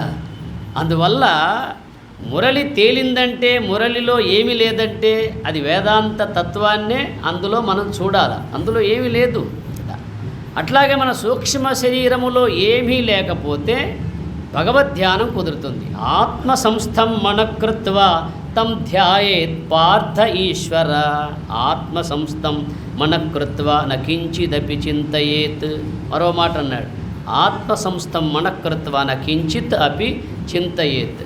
ఆ పరమాత్మ ధ్యానంలో ఉన్నప్పుడు ఏ కొంచెము అనుకోకూడదు. ఈ అనుకోకూడదనే మాట మనకు అర్థం కావాలి. కొంతమంది లోకంలో సోహం సోహం సోహం అని అనుకుంటూ ఉంటారు. కొంతమంది రామ, కృష్ణ, నారాయణ, శివ అనుకుంటూ ఉంటారు. ఈ అనుకునేది ఏది? మనస్సా ఇంకేమన్నా? సెల్ ఫోన్లు మోగనివ్వకండి. ఈ అనుకునేదేది మనస్సా ఇంకేమన్నా? మరి మనస్సు అనుకుంటే మనస్సు నిలిచినట్ట, పరిగెత్తుతున్నట్ట? చెప్పండి. మనస్సు ఏదనుకున్నా సంకల్పం అవుతుంది. మరి ఈ సంకల్పం బంధమా, మోక్షమా? చెప్పండి. అర్థమవుతుందా? తలకాయలు ఊపుతున్నారు కానీ ఏమో. మన మనస్సు ఏదనుకున్నా అదేమవుతుంది? సంకల్పం అవుతుంది. సంకల్పం అంటే ఉన్న వాటిని గురించి అనుకోవడం, వికల్పం అంటే లేని వాటిని గురించి అనుకోవడం. మన మనస్సు రెండు అనుకుంటుంది. ఉన్న వాటిని గురించి అనుకుంటుంది, లేని వాటిని గురించి కూడా పగటి కలలుగా అంటుంది కనుక అనుకుంటుంది కదా. వాళ్ళకుంది, మనకు లేదు కదా పోడై. అలా అందుకోసం ఉన్న వాటిని గురించి అనుకుంటే దాన్ని సంకల్పం అన్నారు, లేని వాటిని గురించి అనుకుంటే వికల్పం అన్నారు. అందుకే ఈ సంకల్ప వికల్పాత్మకమే మనస్సు. మనస్సు అంటే సంకల్ప వికల్పాత్మక ఇది మనః. అది సంకల్ప వికల్పమే మనస్సు. అది ఎట్లయితే నిలువు పేక కలిస్తే దాన్ని వస్త్రం అన్నారో, ఈ సంకల్ప వికల్పములే మనస్సు. మనస్సుకు రూపం లేదు. అది ఏదైతే అనుకుంటుందో అది మనస్సు, అంతే. అది ఆ మనస్సును దైవధ్యానములో ఉన్నప్పుడు ఏమీ అనుకోకుండా ఆ హంసస్వరూపాన్ని సోహంభావ ధ్యానమునందు ఆ జపనామ గాయత్రి యందు నిలుపగలగాలి. అలా చేయగలిగితే ఆ మనస్సు కొంతసేపటికి అనుకునే అలవాటు మడిచిపోతుంది. అది నువ్వు పెట్టినటువంటి అలవాటులో ఉంటుంది. అలర చెంచలమైన ఆత్మలందుండ నీ అలవాటు చేసెనే ఉయ్యాల, పలుమారు ఉచ్ఛ్వాస పవనమందుండ నీ భావము తెలిపెనే ఉయ్యాల ఉయ్యాల. అలర చెంచలమైన ఆత్మలందుండ నీ అలవాటు చేసెనే ఉయ్యాల, పలుమారు ఉచ్ఛ్వాస నిశ్వాసములు పలుమారు ఉచ్ఛ్వాసములందు నీ భావము తెలిపెనే ఉయ్యాల అన్నాడు. ఈ చంచలమైన మనస్సు నిలవడానికి అదే మార్గం చెప్పారు మహాత్ములు కదా. అందువల్ల అంటే ఈ మార్గమే ఆకాశ సంబంధమైన ప్రక్రియ. అందుకే ఈ ప్రక్రియలలో ఒకదానికంటే ఒకటి గొప్పది. భూమి కంటే గొప్పది జలం, జలము కంటే గొప్పది అగ్ని, అగ్ని కంటే గొప్పది వాయువు, వాయువు కంటే గొప్పది ఆకాశం.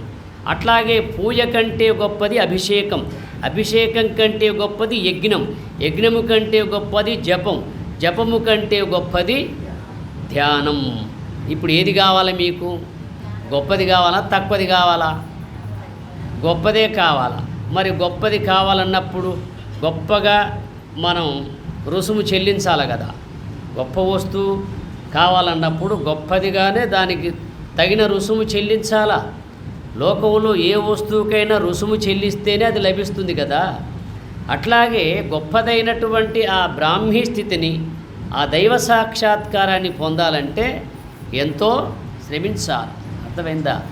అందుకోసం భూమి పరిమితం, భూమి కంటే సూక్ష్మమైంది వ్యాపకమైంది జలం, జలము కంటే ఇంకా సూక్ష్మమైంది వ్యాపకమైంది అగ్ని, అగ్ని కంటే ఇంకా సూక్ష్మమైంది వ్యాపకమైంది వాయువు, వాయువు కంటే ఇంకా సూక్ష్మమైంది వ్యాపకమైంది ఆకాశం, ఆకాశము కంటే ఇంకా సూక్ష్మమైంది వ్యాపకమైంది అహంకార తత్వం బ్రహ్మ, అహంకార తత్వము కంటే ఇంకా సూక్ష్మమైంది ఇంకా వ్యాపకమైంది మహత్తత్వం విష్ణు, ఆ విష్ణువు కంటే ఆ మహత్తత్వం కంటే ఇంకా సూక్ష్మమైంది వ్యాపకమైంది అవ్యక్త తత్వం రుద్రత్వం, ఆ రుద్రుని కంటే ఇంకా వ్యాపకమైంది ఇంకా సూక్ష్మమైంది పరబ్రహ్మ స్వరూపం, దానికంటే ఇంకా సూక్ష్మమైంది ఇంకా వ్యాపకమైంది శుద్ధ బ్రహ్మం. అర్థమైంది? ఊర్ధ్వమూలమధశాఖం అశ్వత్థం ప్రాహురవ్యయం ఛందాంసి యస్య పర్ణాని యస్తం వేద సవేదవిత్. ఊర్ధ్వమూలం మూలం, అన్నిటికీ మూలం. స్థూల శరీరానికి మూలము శ్వాస, శ్వాసకు మూలము కుండలినీ శక్తి, కుండలినీ శక్తికి మూలము సంకల్పశక్తి, సంకల్పశక్తికి మూలము మనస్సు, మనస్సుకు మూలము బుద్ధి, బుద్ధికి మూలము జీవుడు, జీవునికి మూలము ఈశ్వరుడు, ఈశ్వరునికి మూలము బ్రహ్మము. ఇవే 7 కొండలంటే. ఈ 7 కొండలు ఎక్కాల. అర్థమైందా? ఈ 7 కొండలు శ్వాస, కుండలిని శక్తి, సంకల్పశక్తి, మనస్సు, బుద్ధి, జీవుడు, ఈశ్వరుడు. ఈశ్వరుడు అంటే మాయ. అర్థమైందా? ఈ 7 కొండలు ఎక్కితే ఆ వెంకటేశ్వరుని దర్శించగలం. ఈశ్వరుణ్ణి వెంకటేశ్వరుడు. వెంకటేశ్వరుడు అంటాం కదా, వెనకట అని అర్థం ఉంది. వెనకట అంటే ఈ సృష్టి కంటే ముందున్నవాడు. వెంకటేశ్వరుడు అంటే అదే. అందుకోసం ఇది క్రమ పద్ధతి. ఈ విధంగా ఈ దేహానికి మూలము శ్వాస, ప్రాణం. ఈ శ్వాసకు మూలము కుండలిని శక్తి, ప్రాణశక్తి. ప్రాణశక్తికి మూలం సంకల్పశక్తి. సంకల్పశక్తికి మూలం మనస్సు. మనస్సుకు మూలం బుద్ధి. బుద్ధికి మూలం జీవుడు. జీవునికి మూలం ఈశ్వరుడు. ఈశ్వరుడికి మూలము బ్రహ్మము. అది ఆ బ్రహ్మము అక్కడుంది. మనం ఇక్కడుండి మూలం అని తగులుతాం కదా. విత్తనం ముందా చెట్టు ముందా అని అడుగుతాడు ఒకడు. ఏది చెప్పినా సంశయమే. ఏది చెప్పినా సంశయమే కదా. విత్తనం ముందా చెట్టు ముందా అంటే, ఇప్పుడు విత్తనం ముందు అన్నాం అనుకో, చెట్టు లేక విత్తనం ఎలా వచ్చింది అంటాడు ఆయన. లేదు చెట్టే ముందు అన్నాం అనుకో, విత్తనం లేక చెట్టు ఎలా వచ్చింది అంటాడు. ఈ విత్తనము కన్నా చెట్టు కన్నా ముందు భూమి, భూమి కంటే ముందు జలము, జలము కంటే ముందు అగ్ని, అగ్ని కంటే ముందు వాయువు, వాయువు కంటే ముందు ఆకాశం, ఆకాశము కంటే ముందు ఇంకొక ఆయన ఉన్నాడు. అర్థమైందా? ఏతత్ ఆత్మని ఆకాశ సంభూత ఆకాశాద్ వాయు, వాయోరగ్ని, అగ్నిరాపః ఆప్య పృథివీ, పృథివ్యా శస్య, శస్యాత్ అన్నః, అన్నాత్ శుక్లః, శుక్లాత్ దేహః. ఉపనిషత్ ప్రామాణికం. ఏతత్ ఆత్మని ఆకాశ సంభూత ఆకాశాద్ వాయు, వాయోరగ్ని. పరమాత్మ నుండి ఆకాశం పుట్టింది. ఆకాశము నుండి వాయువు, వాయువు నుండి అగ్ని, అగ్ని నుండి జలము, జలము నుండి పృథివీ, పృథివీ నుండి శస్యములు, శస్యముల నుండి ఆహారం, ఆహారము నుండి శుక్లము, శుక్లము నుండి దేహము. అర్థమైందా? ఇది క్రమ పద్ధతి. ఈ విధంగా మనము ఆ పరమాత్మను వీడి ప్రకృతిలో పడి అవిద్యతో కూడి అజ్ఞానంలో పడి పరిభ్రమిస్తూ ఉన్నాం. ఈ అజ్ఞానాన్ని వీడి అవిద్యను వీడి మాయను దాటితే మళ్ళీ ఆ పరమాత్మను చేరగలం. అర్థమైందా? ఇది ప్రక్రియ. ఇంతటి ప్రక్రియ మనం తెలుసుకోవాలంటే వినాల.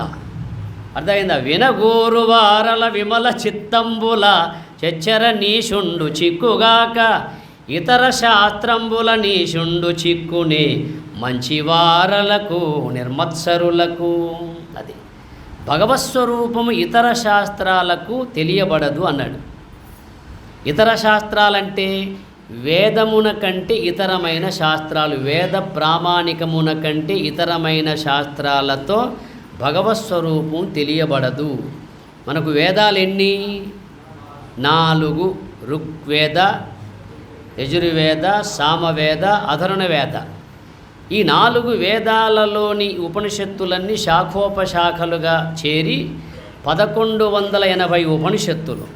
అట్టి 1100 ఉపనిషత్తులలో కర్మకాండకు సంబంధించినవి 840, ఉపాసనాకాండకు సంబంధించినవి 232, జ్ఞానకాండకు సంబంధించినవి 108. ఈ 3 వేసి కూడండి. 840, 232, 108 మొత్తం కలిపి కూడితే మనకెంత సంఖ్య వస్తుంది? 1180 ఉపనిషత్తులు.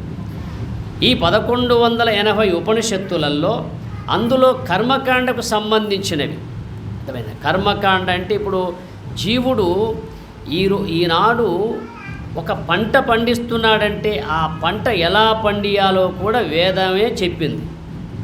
ఒక గింజ వేస్తే పిడికెడు, ఆ పిడికెడేస్తే కొన్ని సేర్లు, ఆ సేర్లు వేస్తే కొన్ని బస్తాలు, ఆ బస్తేస్తే కొన్ని పొట్లు.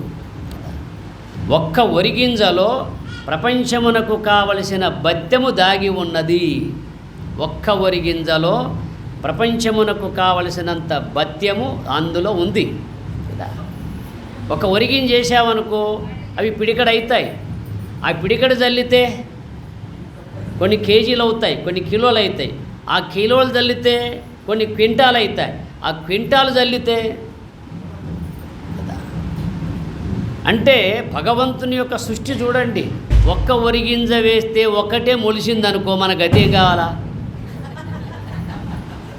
ఒకటి వేస్తే ఒకటే మొలిసిందనుకో ఏం కావాలా? ఏమన్నా తింటావా కదా? లేదే. ఆయన మహిమ చూడండి. మాయ ఎంత ప్రబలితమై ప్రకృతి రూపంలో మనకు కనబడుతుందో, ఆ ప్రకృతి పరమాత్మను ఆశ్రయించి మనకిచ్చే ఫలితం అంతా ఆ విధంగానే తెలియబడుతుంది. అందువల్ల ఈ విధంగా భగవంతుడు ఇతర శాస్త్రాలకు చిక్కడు. అంటే వేదేతరమైన వేద ప్రామాణికమైనటువంటి శాస్త్రముల ద్వారానే మనకు తెలియగలగాలి. ఇప్పుడు గోవింద గోవింద అనే పదం వాడుతున్నాం కదా. రామనామ సత్య అని కూడా అంటాడు. ఎప్పుడంట రామనామ సత్య అని? నలుగురు మోసుకుపోయేటప్పుడు అంట. మన వైపు గోవింద గోవింద అని పేలాలు చల్లుతారు కదా. ఇవన్నీ ఆ వైపు పోయేటప్పుడే, ఏ వైపు అటు చివరి యాత్ర చేసేటప్పుడు ఈ నామాలు వాడుతారు కదా. ఇప్పుడు ఈ గోవింద అనే పదము దానికి అర్థం ఏమిటి మనకు తెలియాలి కదా. భజ గోవిందం భజ గోవిందం గోవిందం భజ మూఢమతే. మూఢమతే అంటాడు కదా. భజ భజ అంటే పొందుము అని అర్థం అండి. భవ అంటే అగుము. సంస్కృతంలో భజ అంటే పొందుట, భవ అంటే అగుట. అర్థమైందా? భవ అంటే అగుము, భజ అంటే పొందుము. భజన భజన అంటాం కదా. భజ అంటే పొందుట, నా అంటే కాదు. అంటే భగవంతుని పొందుట, ఇతరము కాదు. భగవంతుని పొందుట ఇతరము కాదు, భజన. అందువల్ల గోవింద అనే పదానికి అర్థం ఏమిటంటే గోభిర్వేదాంత వాక్యై విద్యతే లభ్యతే ఇది గోవింద. గోభిర్వేదాంత వాక్యై విద్యతే లభ్యతే ఇది గోవింద. వేదాంత వాక్యముల చేతనే తెలియదగినవాడు, పొందదగినవాడు గోవిందుడు. వేదాంత వాక్యములంటే ఉపనిషత్తులు.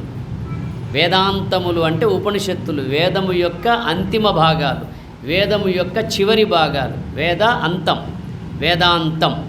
ఇప్పుడు లతాంతం అనే పదం ఉందనుకో. లతాంతం ఏమిటి చెప్పండి? లతాంతం. లత అంటే తీగ, లతాంతం అంటే పుష్పం. లతాంతం అంటే పుష్పం కదా. లతకు చివరిలో వచ్చేది ఏది? పుష్పమే కదా. ఇప్పుడు చెట్టుకు చివరిలో వచ్చేది ఫలము కదా. దాన్ని వృక్షాంతం అంటాం. వృక్షాంతం ఫలం, లతాంతం పుష్పం. వృక్షము యొక్క అంతము ఫలం కదా. అందువల్ల ఈ ఎట్లయితే లతాంతము పుష్పమని చెప్పబడిందో, వేదాంతం అంటే ఉపనిషత్తులని అర్థం. వేదము యొక్క అంతిమ భాగాలు, వేదము యొక్క శిరోభాగాలు, చివరి భాగాలు, అంతిమ భాగాలు. ఈ అంతిమ భాగాలు ఉపనిషత్తులు. ఆ ఉపనిషత్తుల ద్వారా తెలియదగినదే దైవతత్వం. అది దానికి ఇతరమైనది దైవతత్వం తెలుపబడదు. అది అందుకే మనకు పురాణాలలో భగవంతుడు పుట్టినట్టుగా, భగవంతుడు కొన్ని లీలలు చేసినట్టుగా, భగవంతుడు అవతారం చాలించినట్టుగా ఉంటుంది పురాణాల్లో. కానీ ఉపనిషత్తులలో భగవంతుడు ఎక్కడా పుట్టినట్టు కానీ, ఆయన ఏదో చేసినట్టు కానీ కనబడదు. మీరు ఏ ఉపనిషత్తు అయినా చదవండి, ఏ ఉపనిషత్తు అయినా వినండి. ఉపనిషత్తులలో మట్టికి భగవంతుడు పుట్టినట్టు, భగవంతుడు ఏదో అవతరించి దుష్ట శిక్షణ శిష్టరక్షణ చేసినట్టు ఎక్కడ ఉండదు. కానీ పురాణాల్లో ఉంటుంది. అందుకే పురాణాలను పూర్వమీమాంస అన్నారు, ఉపనిషత్తులను ఉత్తరమీమాంస అంటారు. అదే పూర్వమీమాంస, ఉత్తరమీమాంస. పూర్వమీమాంస అంటే భారత, భాగవత, ఇతిహాస పురాణాలు, ఇవన్నీ పూర్వమీమాంస. పూర్వం అంటే ముందుగా మానవుడు అభ్యసించదగినవి. ఉత్తరమీమాంస అంటే తర్వాత, అనగా ఈ భక్తి జ్ఞానం కలిగిన తర్వాత మోక్ష మార్గాన్ని అనుసరింపజేసేవి ఉత్తరమీమాంస. భగవద్గీత, ఉపనిషత్తులు, బ్రహ్మసూత్రాలు, ఈ మూటిని ప్రస్థాన త్రయములంటారు. ఇవి ఉత్తరమీమాంస. ఈ భారత, భాగవత, ఇతిహాస పురాణాలు ఇవి పూర్వమీమాంస.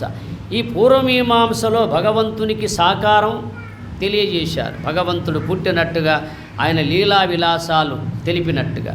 కానీ ఉపనిషత్తులలో మాత్రం ఎక్కడా భగవంతునికి రూపం లేదు. అది చిన్మయస్య అద్వితీయస్య నిర్మలస్య అశరీరిణః ఉపాసకానాం కార్యార్థం బ్రహ్మణో రూపకల్పనః. బ్రహ్మోపనిషత్తు అంటుంది ఈ మాట. చిన్మయస్య అద్వితీయస్య నిష్కలస్య అశరీరిణః ఉపాసకానాం కార్యార్థం బ్రహ్మణో రూపకల్పనః అన్నాడు. భగవంతుడు చిన్మయ స్వరూపుడు, అద్వితీయుడు, అంటే ఒక్కడే, వేరువేరుగా లేడు, ఉన్నది ఒక్కటే. ఒకే ఒక్క దాన్ని మనం ఎన్ని ముక్కలు చేశాను తెలుసా?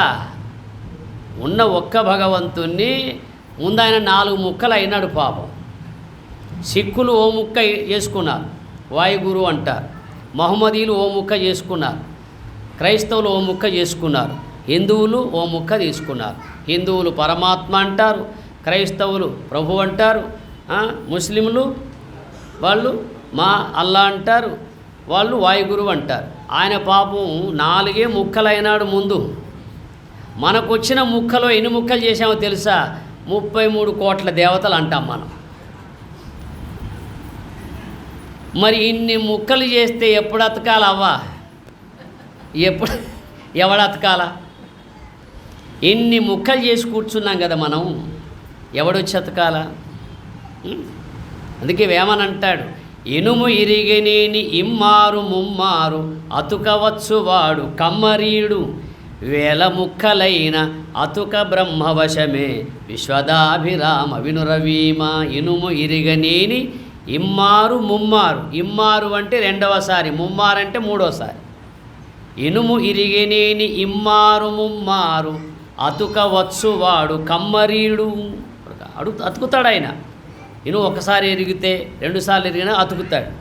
వేల ముక్కలైన అతుక బ్రహ్మవశమే విశ్వదాభిరామ వినురవీమ అన్నాడు. ఇన్ని ముక్కలైతే ఎవడి వశం?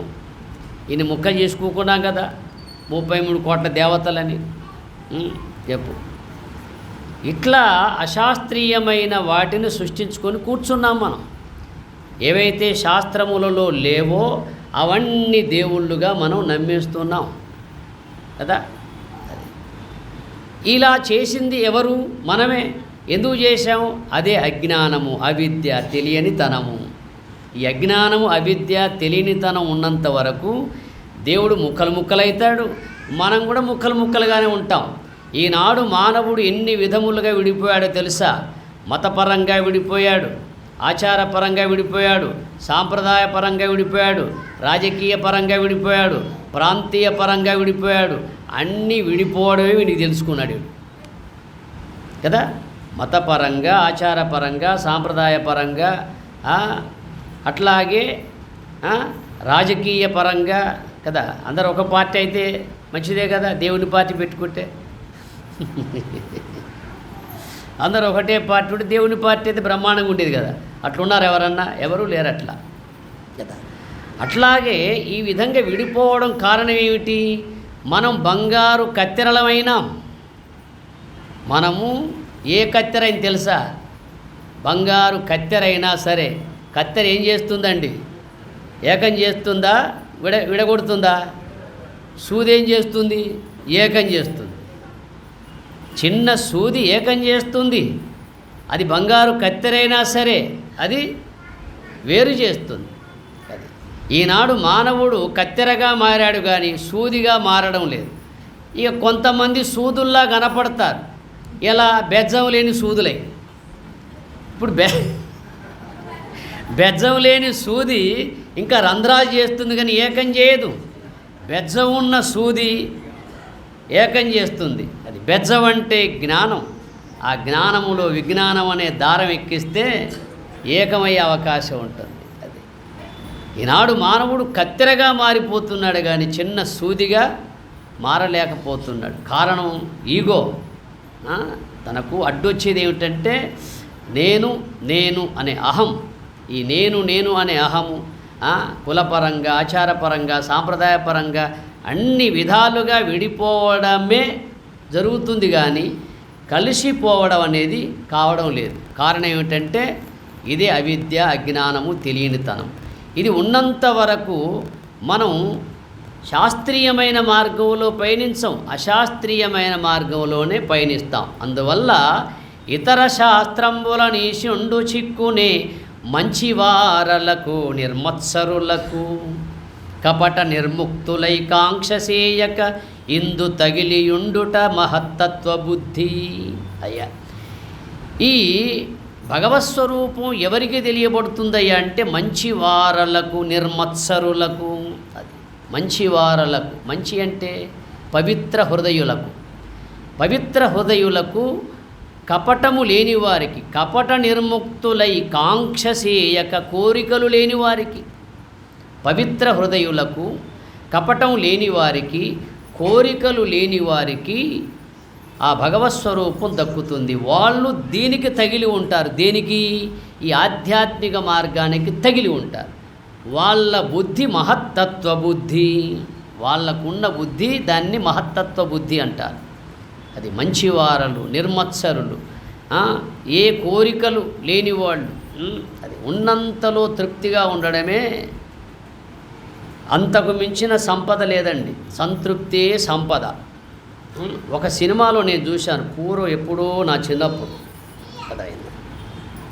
ఒక ఆవిడ పాపం భర్త చచ్చిపోయాడు, ఒక్కడే కొడుకు, వాడిని గారాభంగా పెంచింది. వాడు పెద్దవాడయ్యాడు, వాడికి పెళ్లి చేయాలి. మరి పెళ్లి చేయాలంటే ఆ రోజుల్లో కూడా చూశారు, మా అమ్మాయి బాగా ఉండాలనుకుంటారా కానీ పేదరికంగా ఉండాలనుకుంటారా?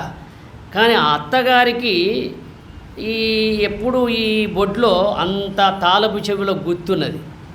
ఆ గుత్తి చూసి మామగారు మోసపోయి, అబ్బాబ్బా ఇంత గుత్తి ఉందంటే ఎంత ధనం ఉందో అనుకున్నాడు. ఇంత గుత్తి ఆమె నడుముకు వేలాడుతుందంటే ఎంతో ధనవంతురాలు అనుకొని ఆయన అమ్మాయినిచ్చి పెళ్లి చేస్తాడు. పెళ్లి చేసిన తర్వాత ఈ తండ్రి ఏం చెప్తాడు?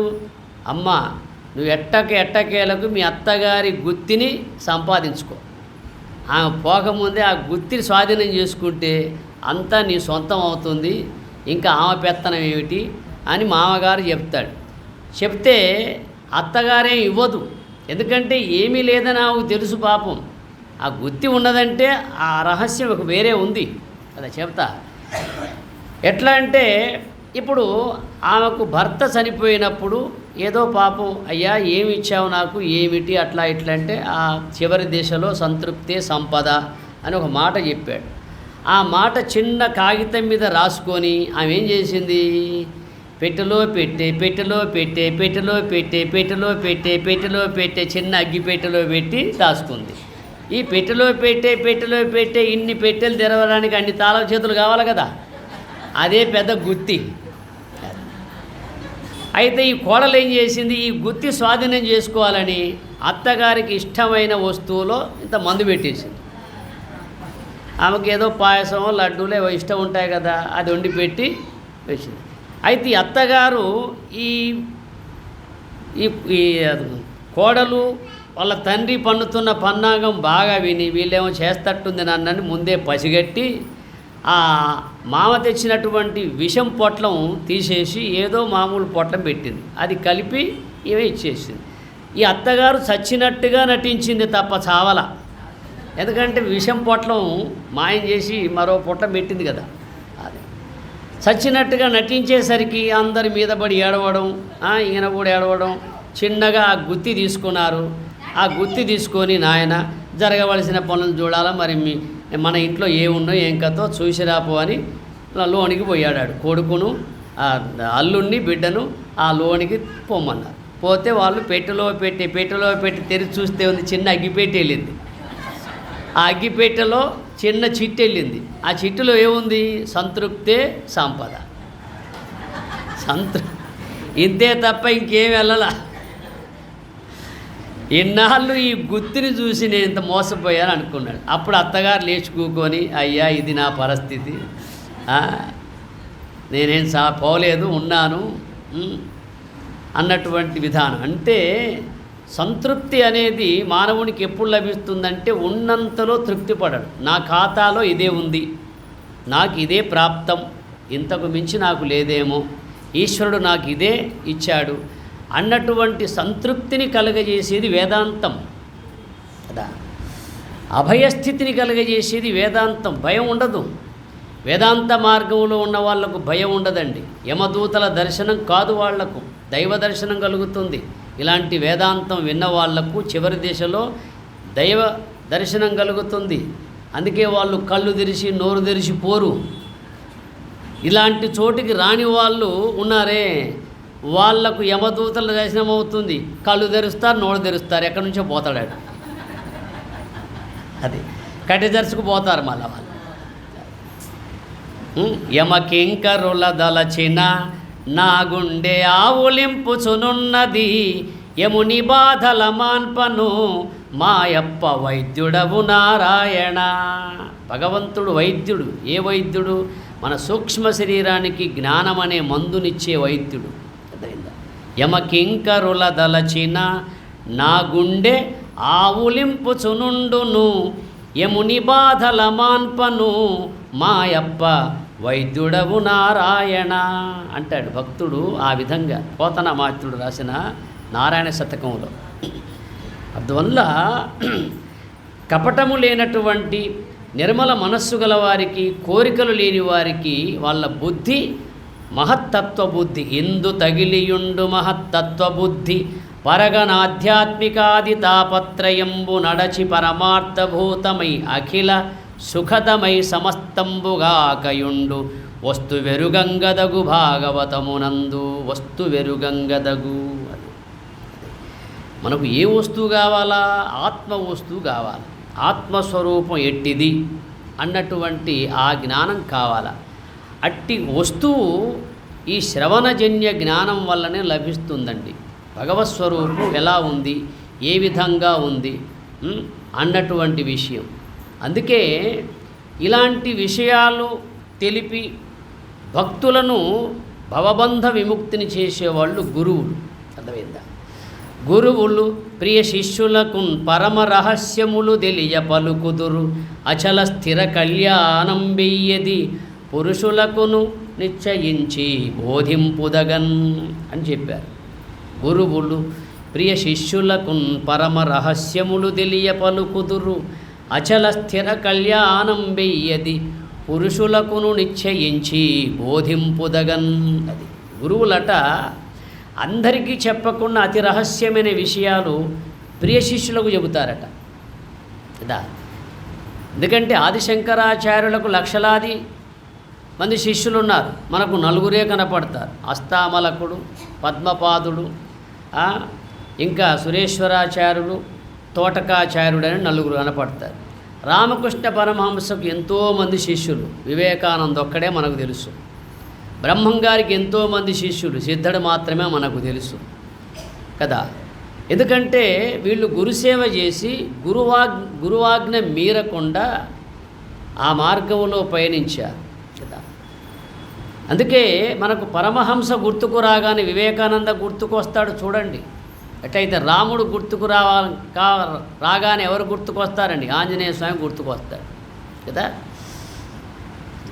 అందుకోసం గురువులు, పూర్వపు గురువులట ఎవరికీ చెప్పకుండా రహస్యాతి రహస్యమైనటువంటి జ్ఞానం తమ ప్రియ శిష్యులకు బోధించేవాడు.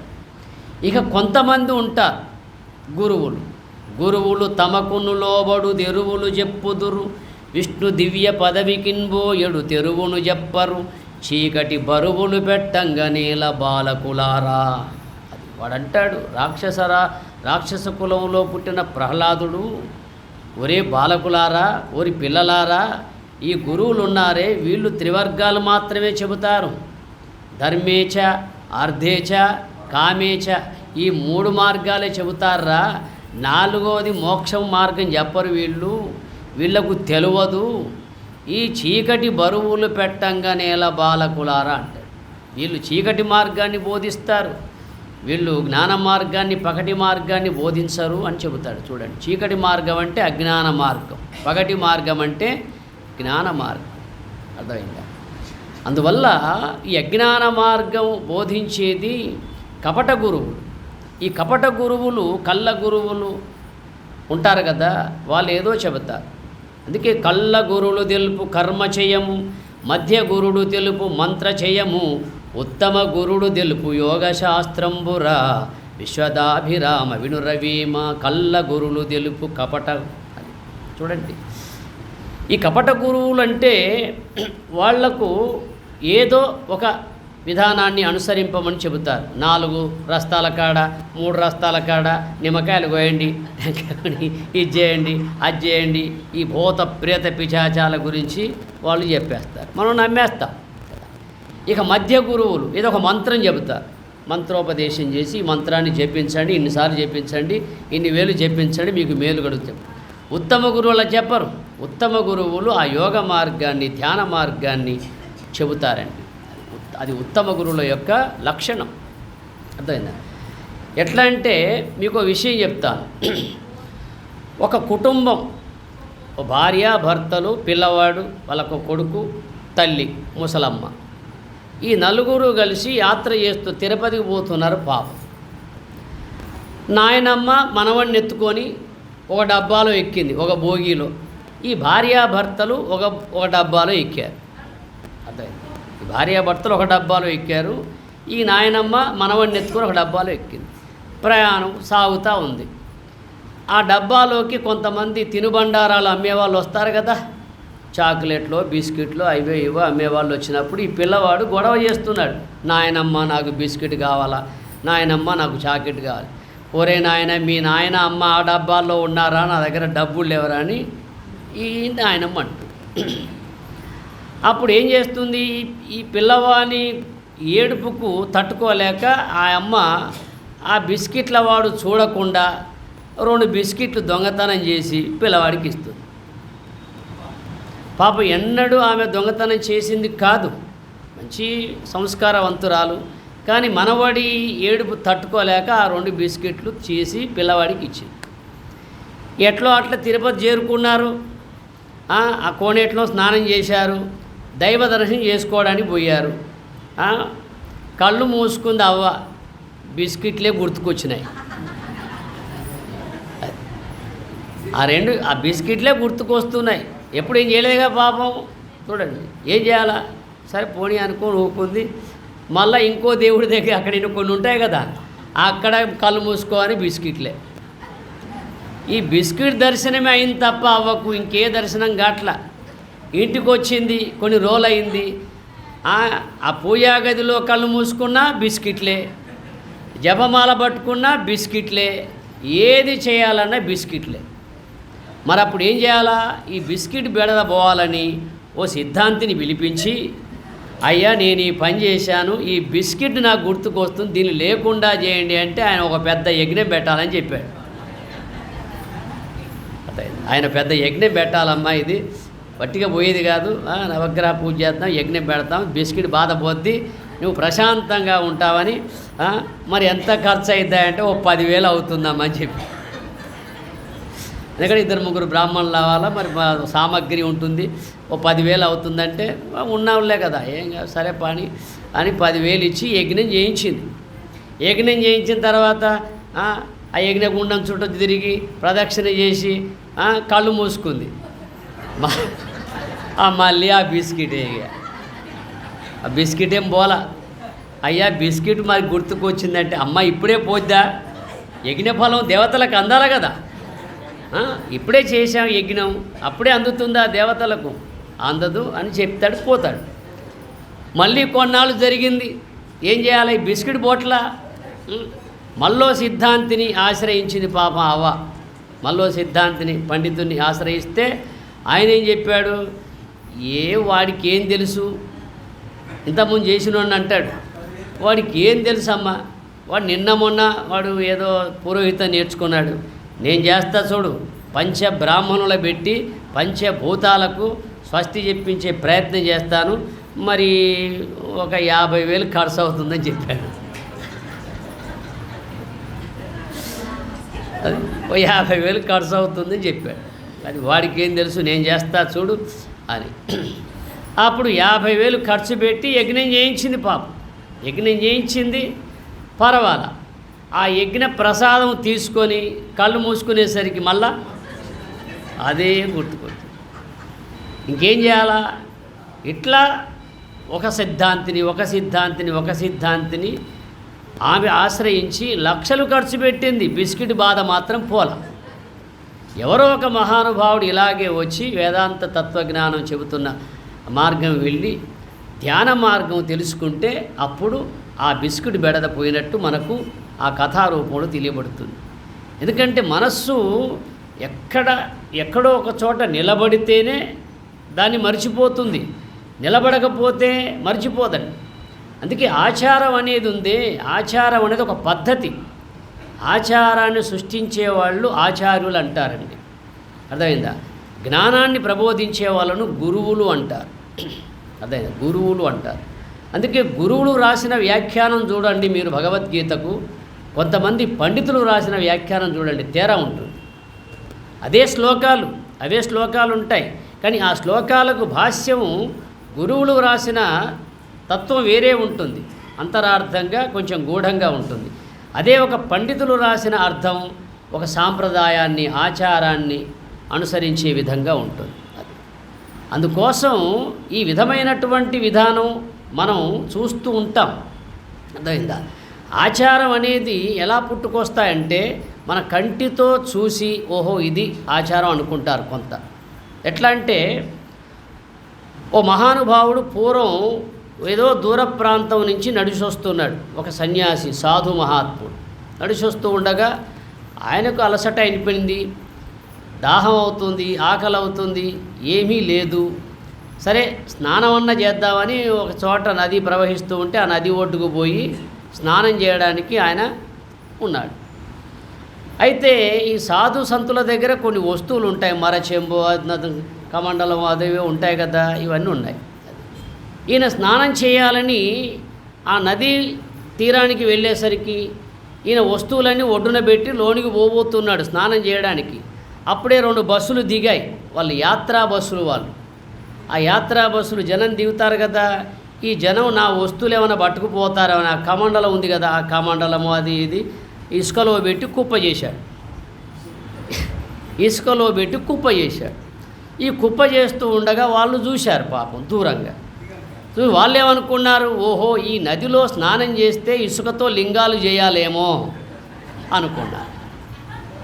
ఈ నదిలో స్నానం చేస్తే ఇసుకతో లింగాలు చేస్తే స్నానం చేస్తే పుణ్యమేమో అనుకొని అందరూ లింగాలు చేశారు. అది మొత్తం లింగాలే. ఈ స్వామివారు, ఈ సాధు మహాత్ముడు స్నానం చేసి బయటకు వచ్చేసరికి అన్ని లింగాలే. ఈయన శంభులింగం ఎక్కడా కదా, అన్ని లింగాలే.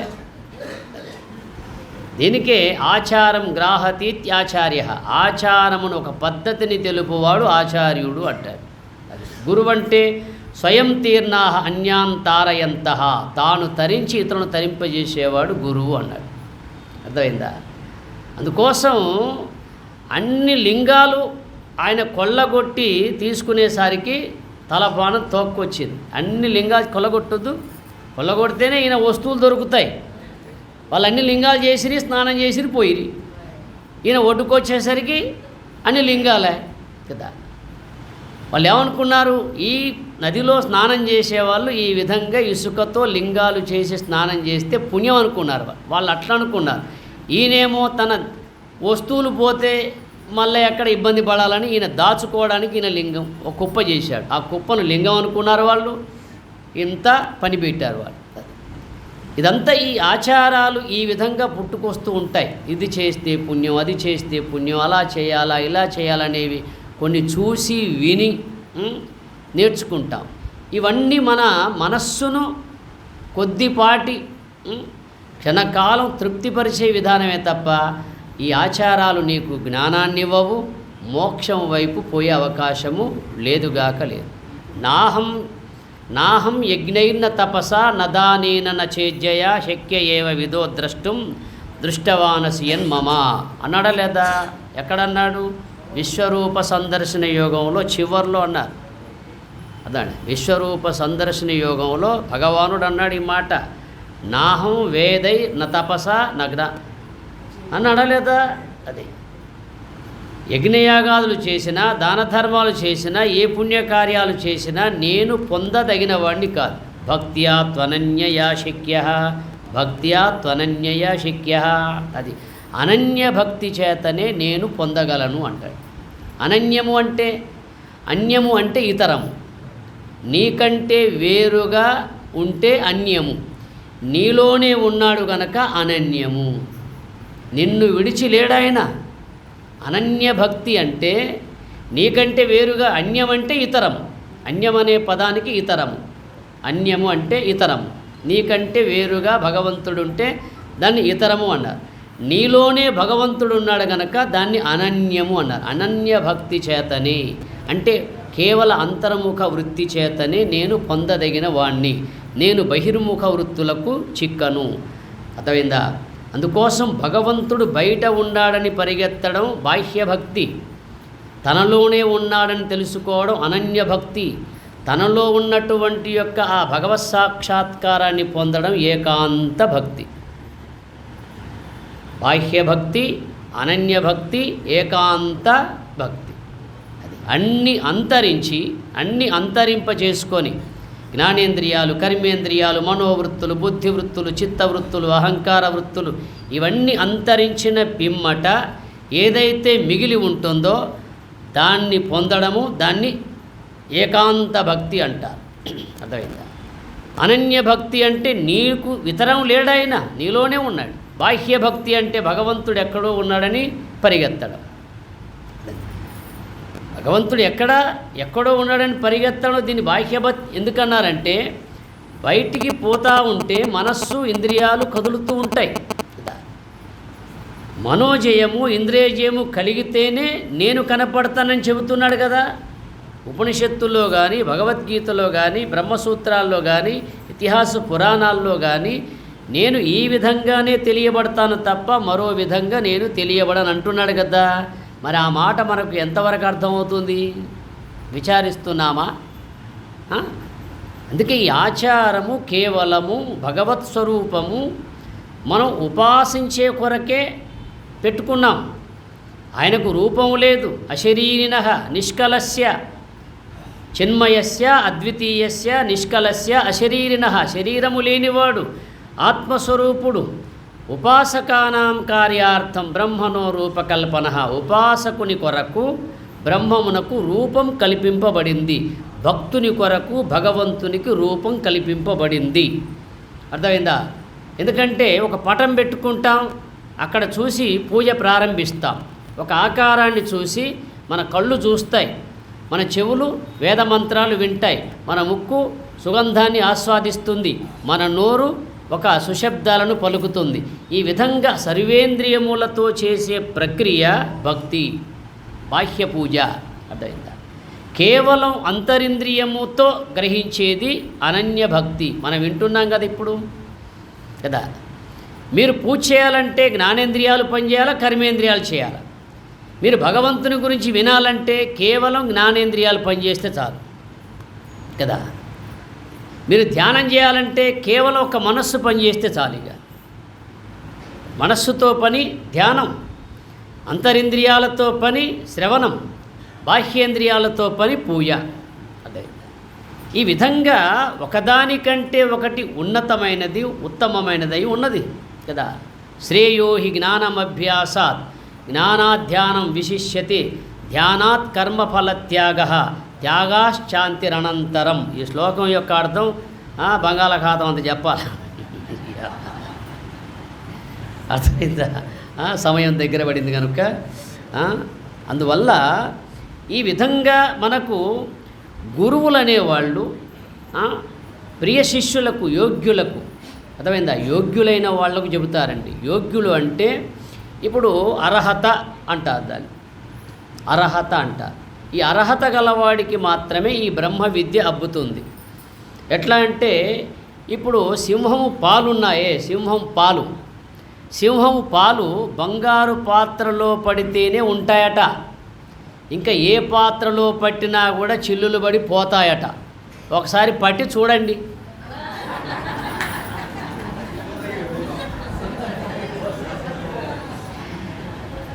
పట్టి చూడాలి కదా. సింహము పాలు బంగారు పాత్రలోనే అవి ఉంటాయి.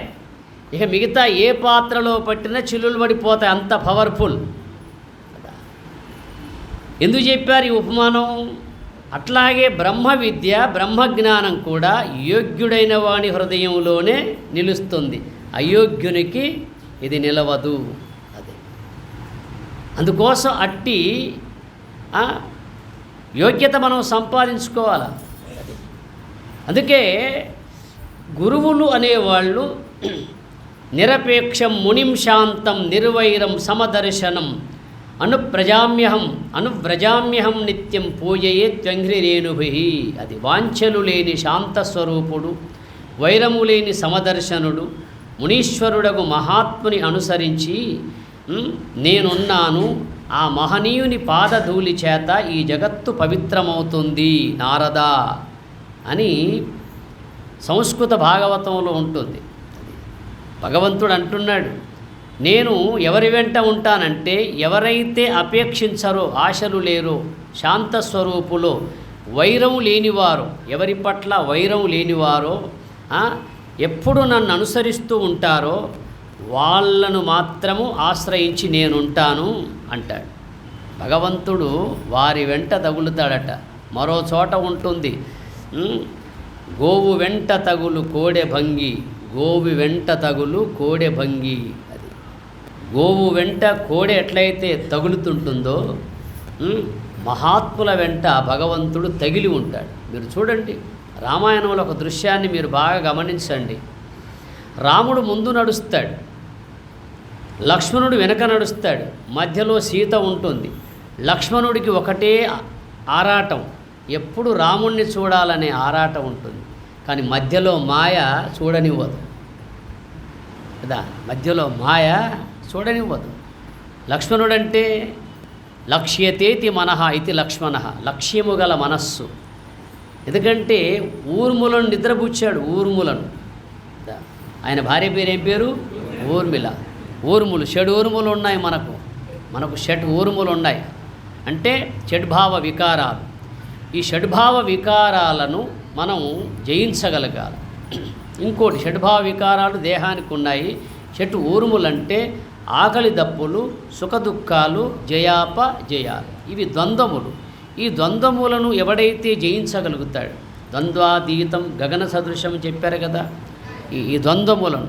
ఈ ద్వంద్వములు ఎంతవరకు ఉంటాయి? ఇవి ఉన్నంత వరకు ఉంటాయి. ఈ ఉచ్ఛ్వాస నిశ్వాసలు ఉన్నంత వరకు దేహం ఉంటుంది, ఇది ఉన్నంత వరకు ఆకలి దప్పులు ఉంటాయి, ఇవి ఉన్నంత వరకు సుఖదుఖాలు ఉంటాయి, జయాపజయాలు ఉంటాయి. ఈ ఉచ్ఛ్వాస నిశ్వాసలు ఎక్కడైతే పుట్టాయో అక్కడ లయించిన స్థితి ఏదైతే ఉందో దాన్నే పరమాత్మ దర్శనం అంట. ఆ దర్శనం చేయడానికి మాయ సహకరించాలి కదా, ఆ దర్శనం చేయడానికి మాయ కూడా సహకరించాలి. మాయ సహకరిస్తేనే పరమాత్మ దర్శనం. మాయ సహకరించకపోతే దర్శనం కాదు కదా అది. అందుకే రామాయణంలో కొన్ని ఘట్టాలు కానీ, భారతంలో కొన్ని ఘట్టాలు కానీ, అవి వేదాంతపరంగా చెప్పుకుంటే మనకు సరి అయిన జ్ఞానోదయం కలుగుతుందండి. అందుకే గురువు అంటే స్వయం తీర్ణాహ అన్యాన్ తారయంతః, తాను తరించి ఇతరులను తరింపజేసేవాడు గురువు. అంటే నావ లాంటి వాడు. లోకంలో నావ, రప్ప, రాయి మూడు ఉంటాయండి. నావ, రప్ప, రాయి. మీరు రాయిని పట్టుకున్నారనుకో, రాయి మునుగుతుంది, మీరు మునుగుతారు. రప్ప అంటే ఆకు, అది ఎవరి బరువు తేల్చదు, తనకు తాను మాత్రం తేలుతుంది. నావ తాను తేలుతుంది, తనలో కూర్చున్న వాణ్ణి ఆవలి దరికి చేరుస్తుంది. అది మహాత్ముల యొక్క స్థాయి. మహాత్ముడు నావలా ఉంటాడు, జ్ఞాని తామరాకులా ఉంటాడు. అదైందా? ఎవరిని తరించకపోయినా తాను మాత్రం తేల్తాడు కదా, చెబుతుంది కదా, ఉద్ధరేదాత్మనాత్మానం ఆత్మానం అవసాధయేతు. తనను తాను ఉద్ధరించుకున్నా సరిపోతుంది.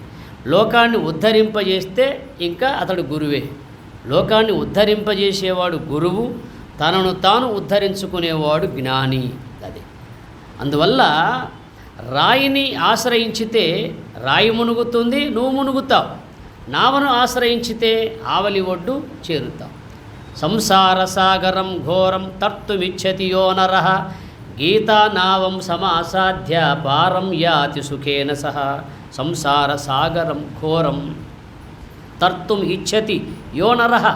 అది ఏ నరుడైతే ఈ సంసార సాగరాన్ని దాటగోరుతున్నాడో, చూడండి, యో నరః, ఏ నరుడైతే ఈ జనన మరణ రూప సంసార సాగరాన్ని దాటగోరుచున్నాడో అతడు భగవద్గీత అనే జ్ఞానరూప నావను ఆశ్రయించితే సుఖేన సహా సునాయాసముగా ఆవలి తీరం చేరుతాడు. మనం ఈవలి తీరంలో ఉన్నాం అంటే అవిద్య అనబడే తీరములో, అజ్ఞానం అనబడే తీరములో, మాయ అనబడే తీరంలో ఉన్నాం. మనం ఆవలి తీరం చేరాలి. అర్థమైంది? ఆవలి తీరం చేర్చేవాడు గురుడు. అది అందువల్ల ఈ విధంగా భాగవతంలో ఉపనిషత్ భాష్యం కూడా మనకు చోటు చేసుకొని ఉంది కదా. ఉపనిషత్తులను ఆశ్రయించక ఎవరే కానీ భాగవతాన్ని చెబితే అది గుడిగుడిగా ఉంటుంది. అర్థమైందా? ఉపనిషత్తును ఆశ్రయించక ఎవరు వేదాంతం చెప్పినా అది కేవలం ఏదో సామాన్య జ్ఞానంగా ఉంటుంది. ఉపనిషత్ భాష్యాన్ని అందులో జోడించి కనుక చెప్పగలిగితే అది ఈ బంగారానికి ఏమంటారు? బంగారం మెరుగు రావాలంటే ఏం చేస్తారండి? దాంట్లో కొంచెం కలుపుతారు కదా. బంగారానికి కొంచెం తోడు కావాలి.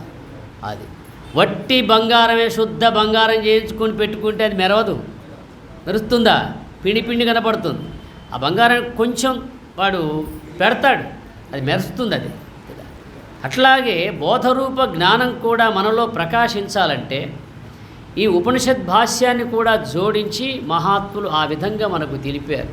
అర్థమైందా? అందువల్ల లోకంలో ప్రతి ఒక్క మానవుడు తెలియదగినది, పొందదగినది భగవత్స్వరూపం. అట్టి భగవత్స్వరూపాన్ని పొందక విచ్చలవిడిగా తిరిగి వినోదాలకు మాత్రమే ఆశ్రయించే వాళ్ళు ఎలా ఉంటారు తెలుసా? అలసులు, మందబుద్ధులు, అల్పతరాయువులు, ఉగ్రరోగ సంకలితులు, మందభాగ్యులు, సుకర్మలెయ్యవి చేయజాలరీ కలియుగమందు, కావున ఎయ్యది సర్వసౌఖ్యమయ్యలవడు దానిని చెప్పు మునీంద్ర. అలసులు, మందబుద్ధులు. అది ఇది ఈ పద్యం రేపు తీసుకొని కలిపురుషుడు ఏ విధంగా తాండవిస్తున్నాడో మీకు వివరిస్తాను. ఎందుకంటే కలిపురుషుడు నీకు మొన్న చెప్పాను, కలిపురుషుడు ప్రతి ఇంట్లో ఉన్నాడు టీవీ రూపంలో.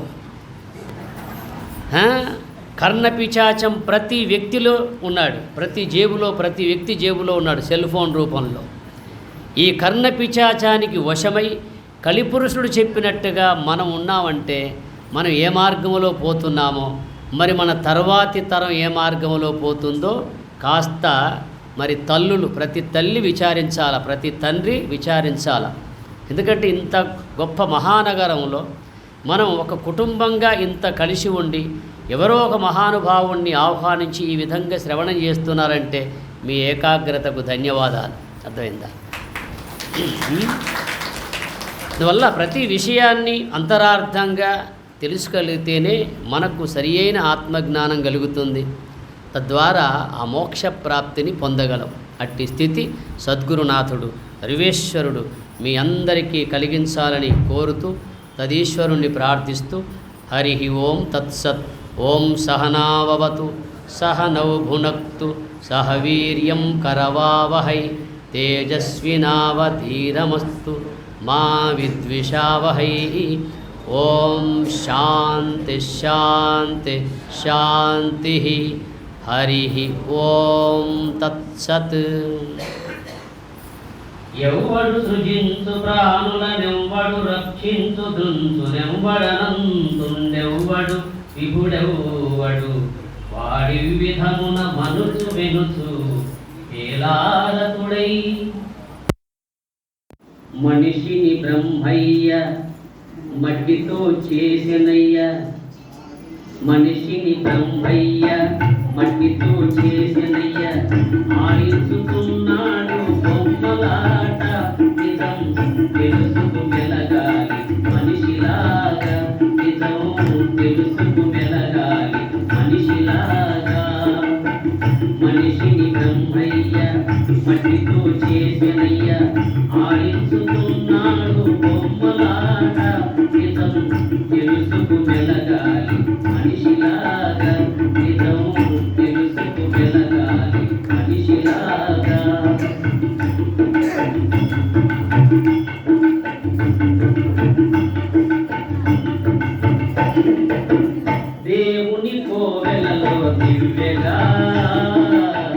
పేదల గంజి నీళ్ళు ముందగా దేవుని కోవెలలో దివ్యగా పేదల గంజి నీళ్ళ ముందగా పాలకు గడవగా మధుకు పాత్రగా పాలకు గడవగా మధుకు పాత్రగా రూపం ఏదైనా మనుమకటేరా సొమ్ములు ఎన్నైనా పట్టుకటేరా మనిషిని బ్రహ్మయ్య మట్టితో చేసినయ్య ఆడించుతున్నాడు బొమ్మలాట నిజం తెలుసుకు వెలగాలి మనిషిలాగా నిజం తెలుసుకు వెలగాలి మనిషిలాగా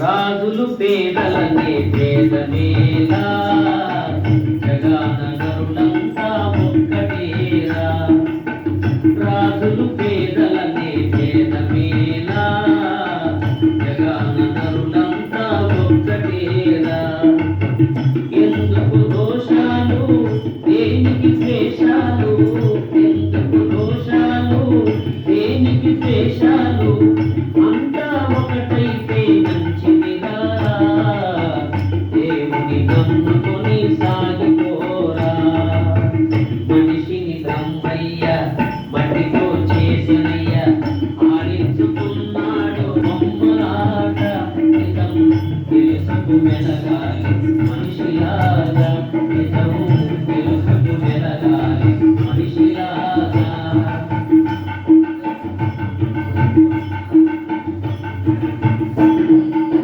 నీటి బుడగేరా జీవితము జగతిని కాదేవి శాశ్వతము నీటి బుడగేరా జీవితము జగతిని కాదేవి శాశ్వతము దీనుల సేవించి జ్ఞానిగా జీవించి దీనుల సేవించి జ్ఞానిగా జీవించి మనిషే దేవుడుగా మారాలిరా చివరకు మిగిలేది మంచుకటిరా మనిషిని బ్రహ్మయ్య మట్టితో చేసినయ్య ఆడించుకున్నాడు బొమ్మలాట నిజం తెలుసుకు వెలగాలి మనిషిలాగా నిజం తెలుసుకు వెలగాలి మనిషిలాగా మనిషిని బ్రహ్మయ్య మట్టితో చేసినయ్య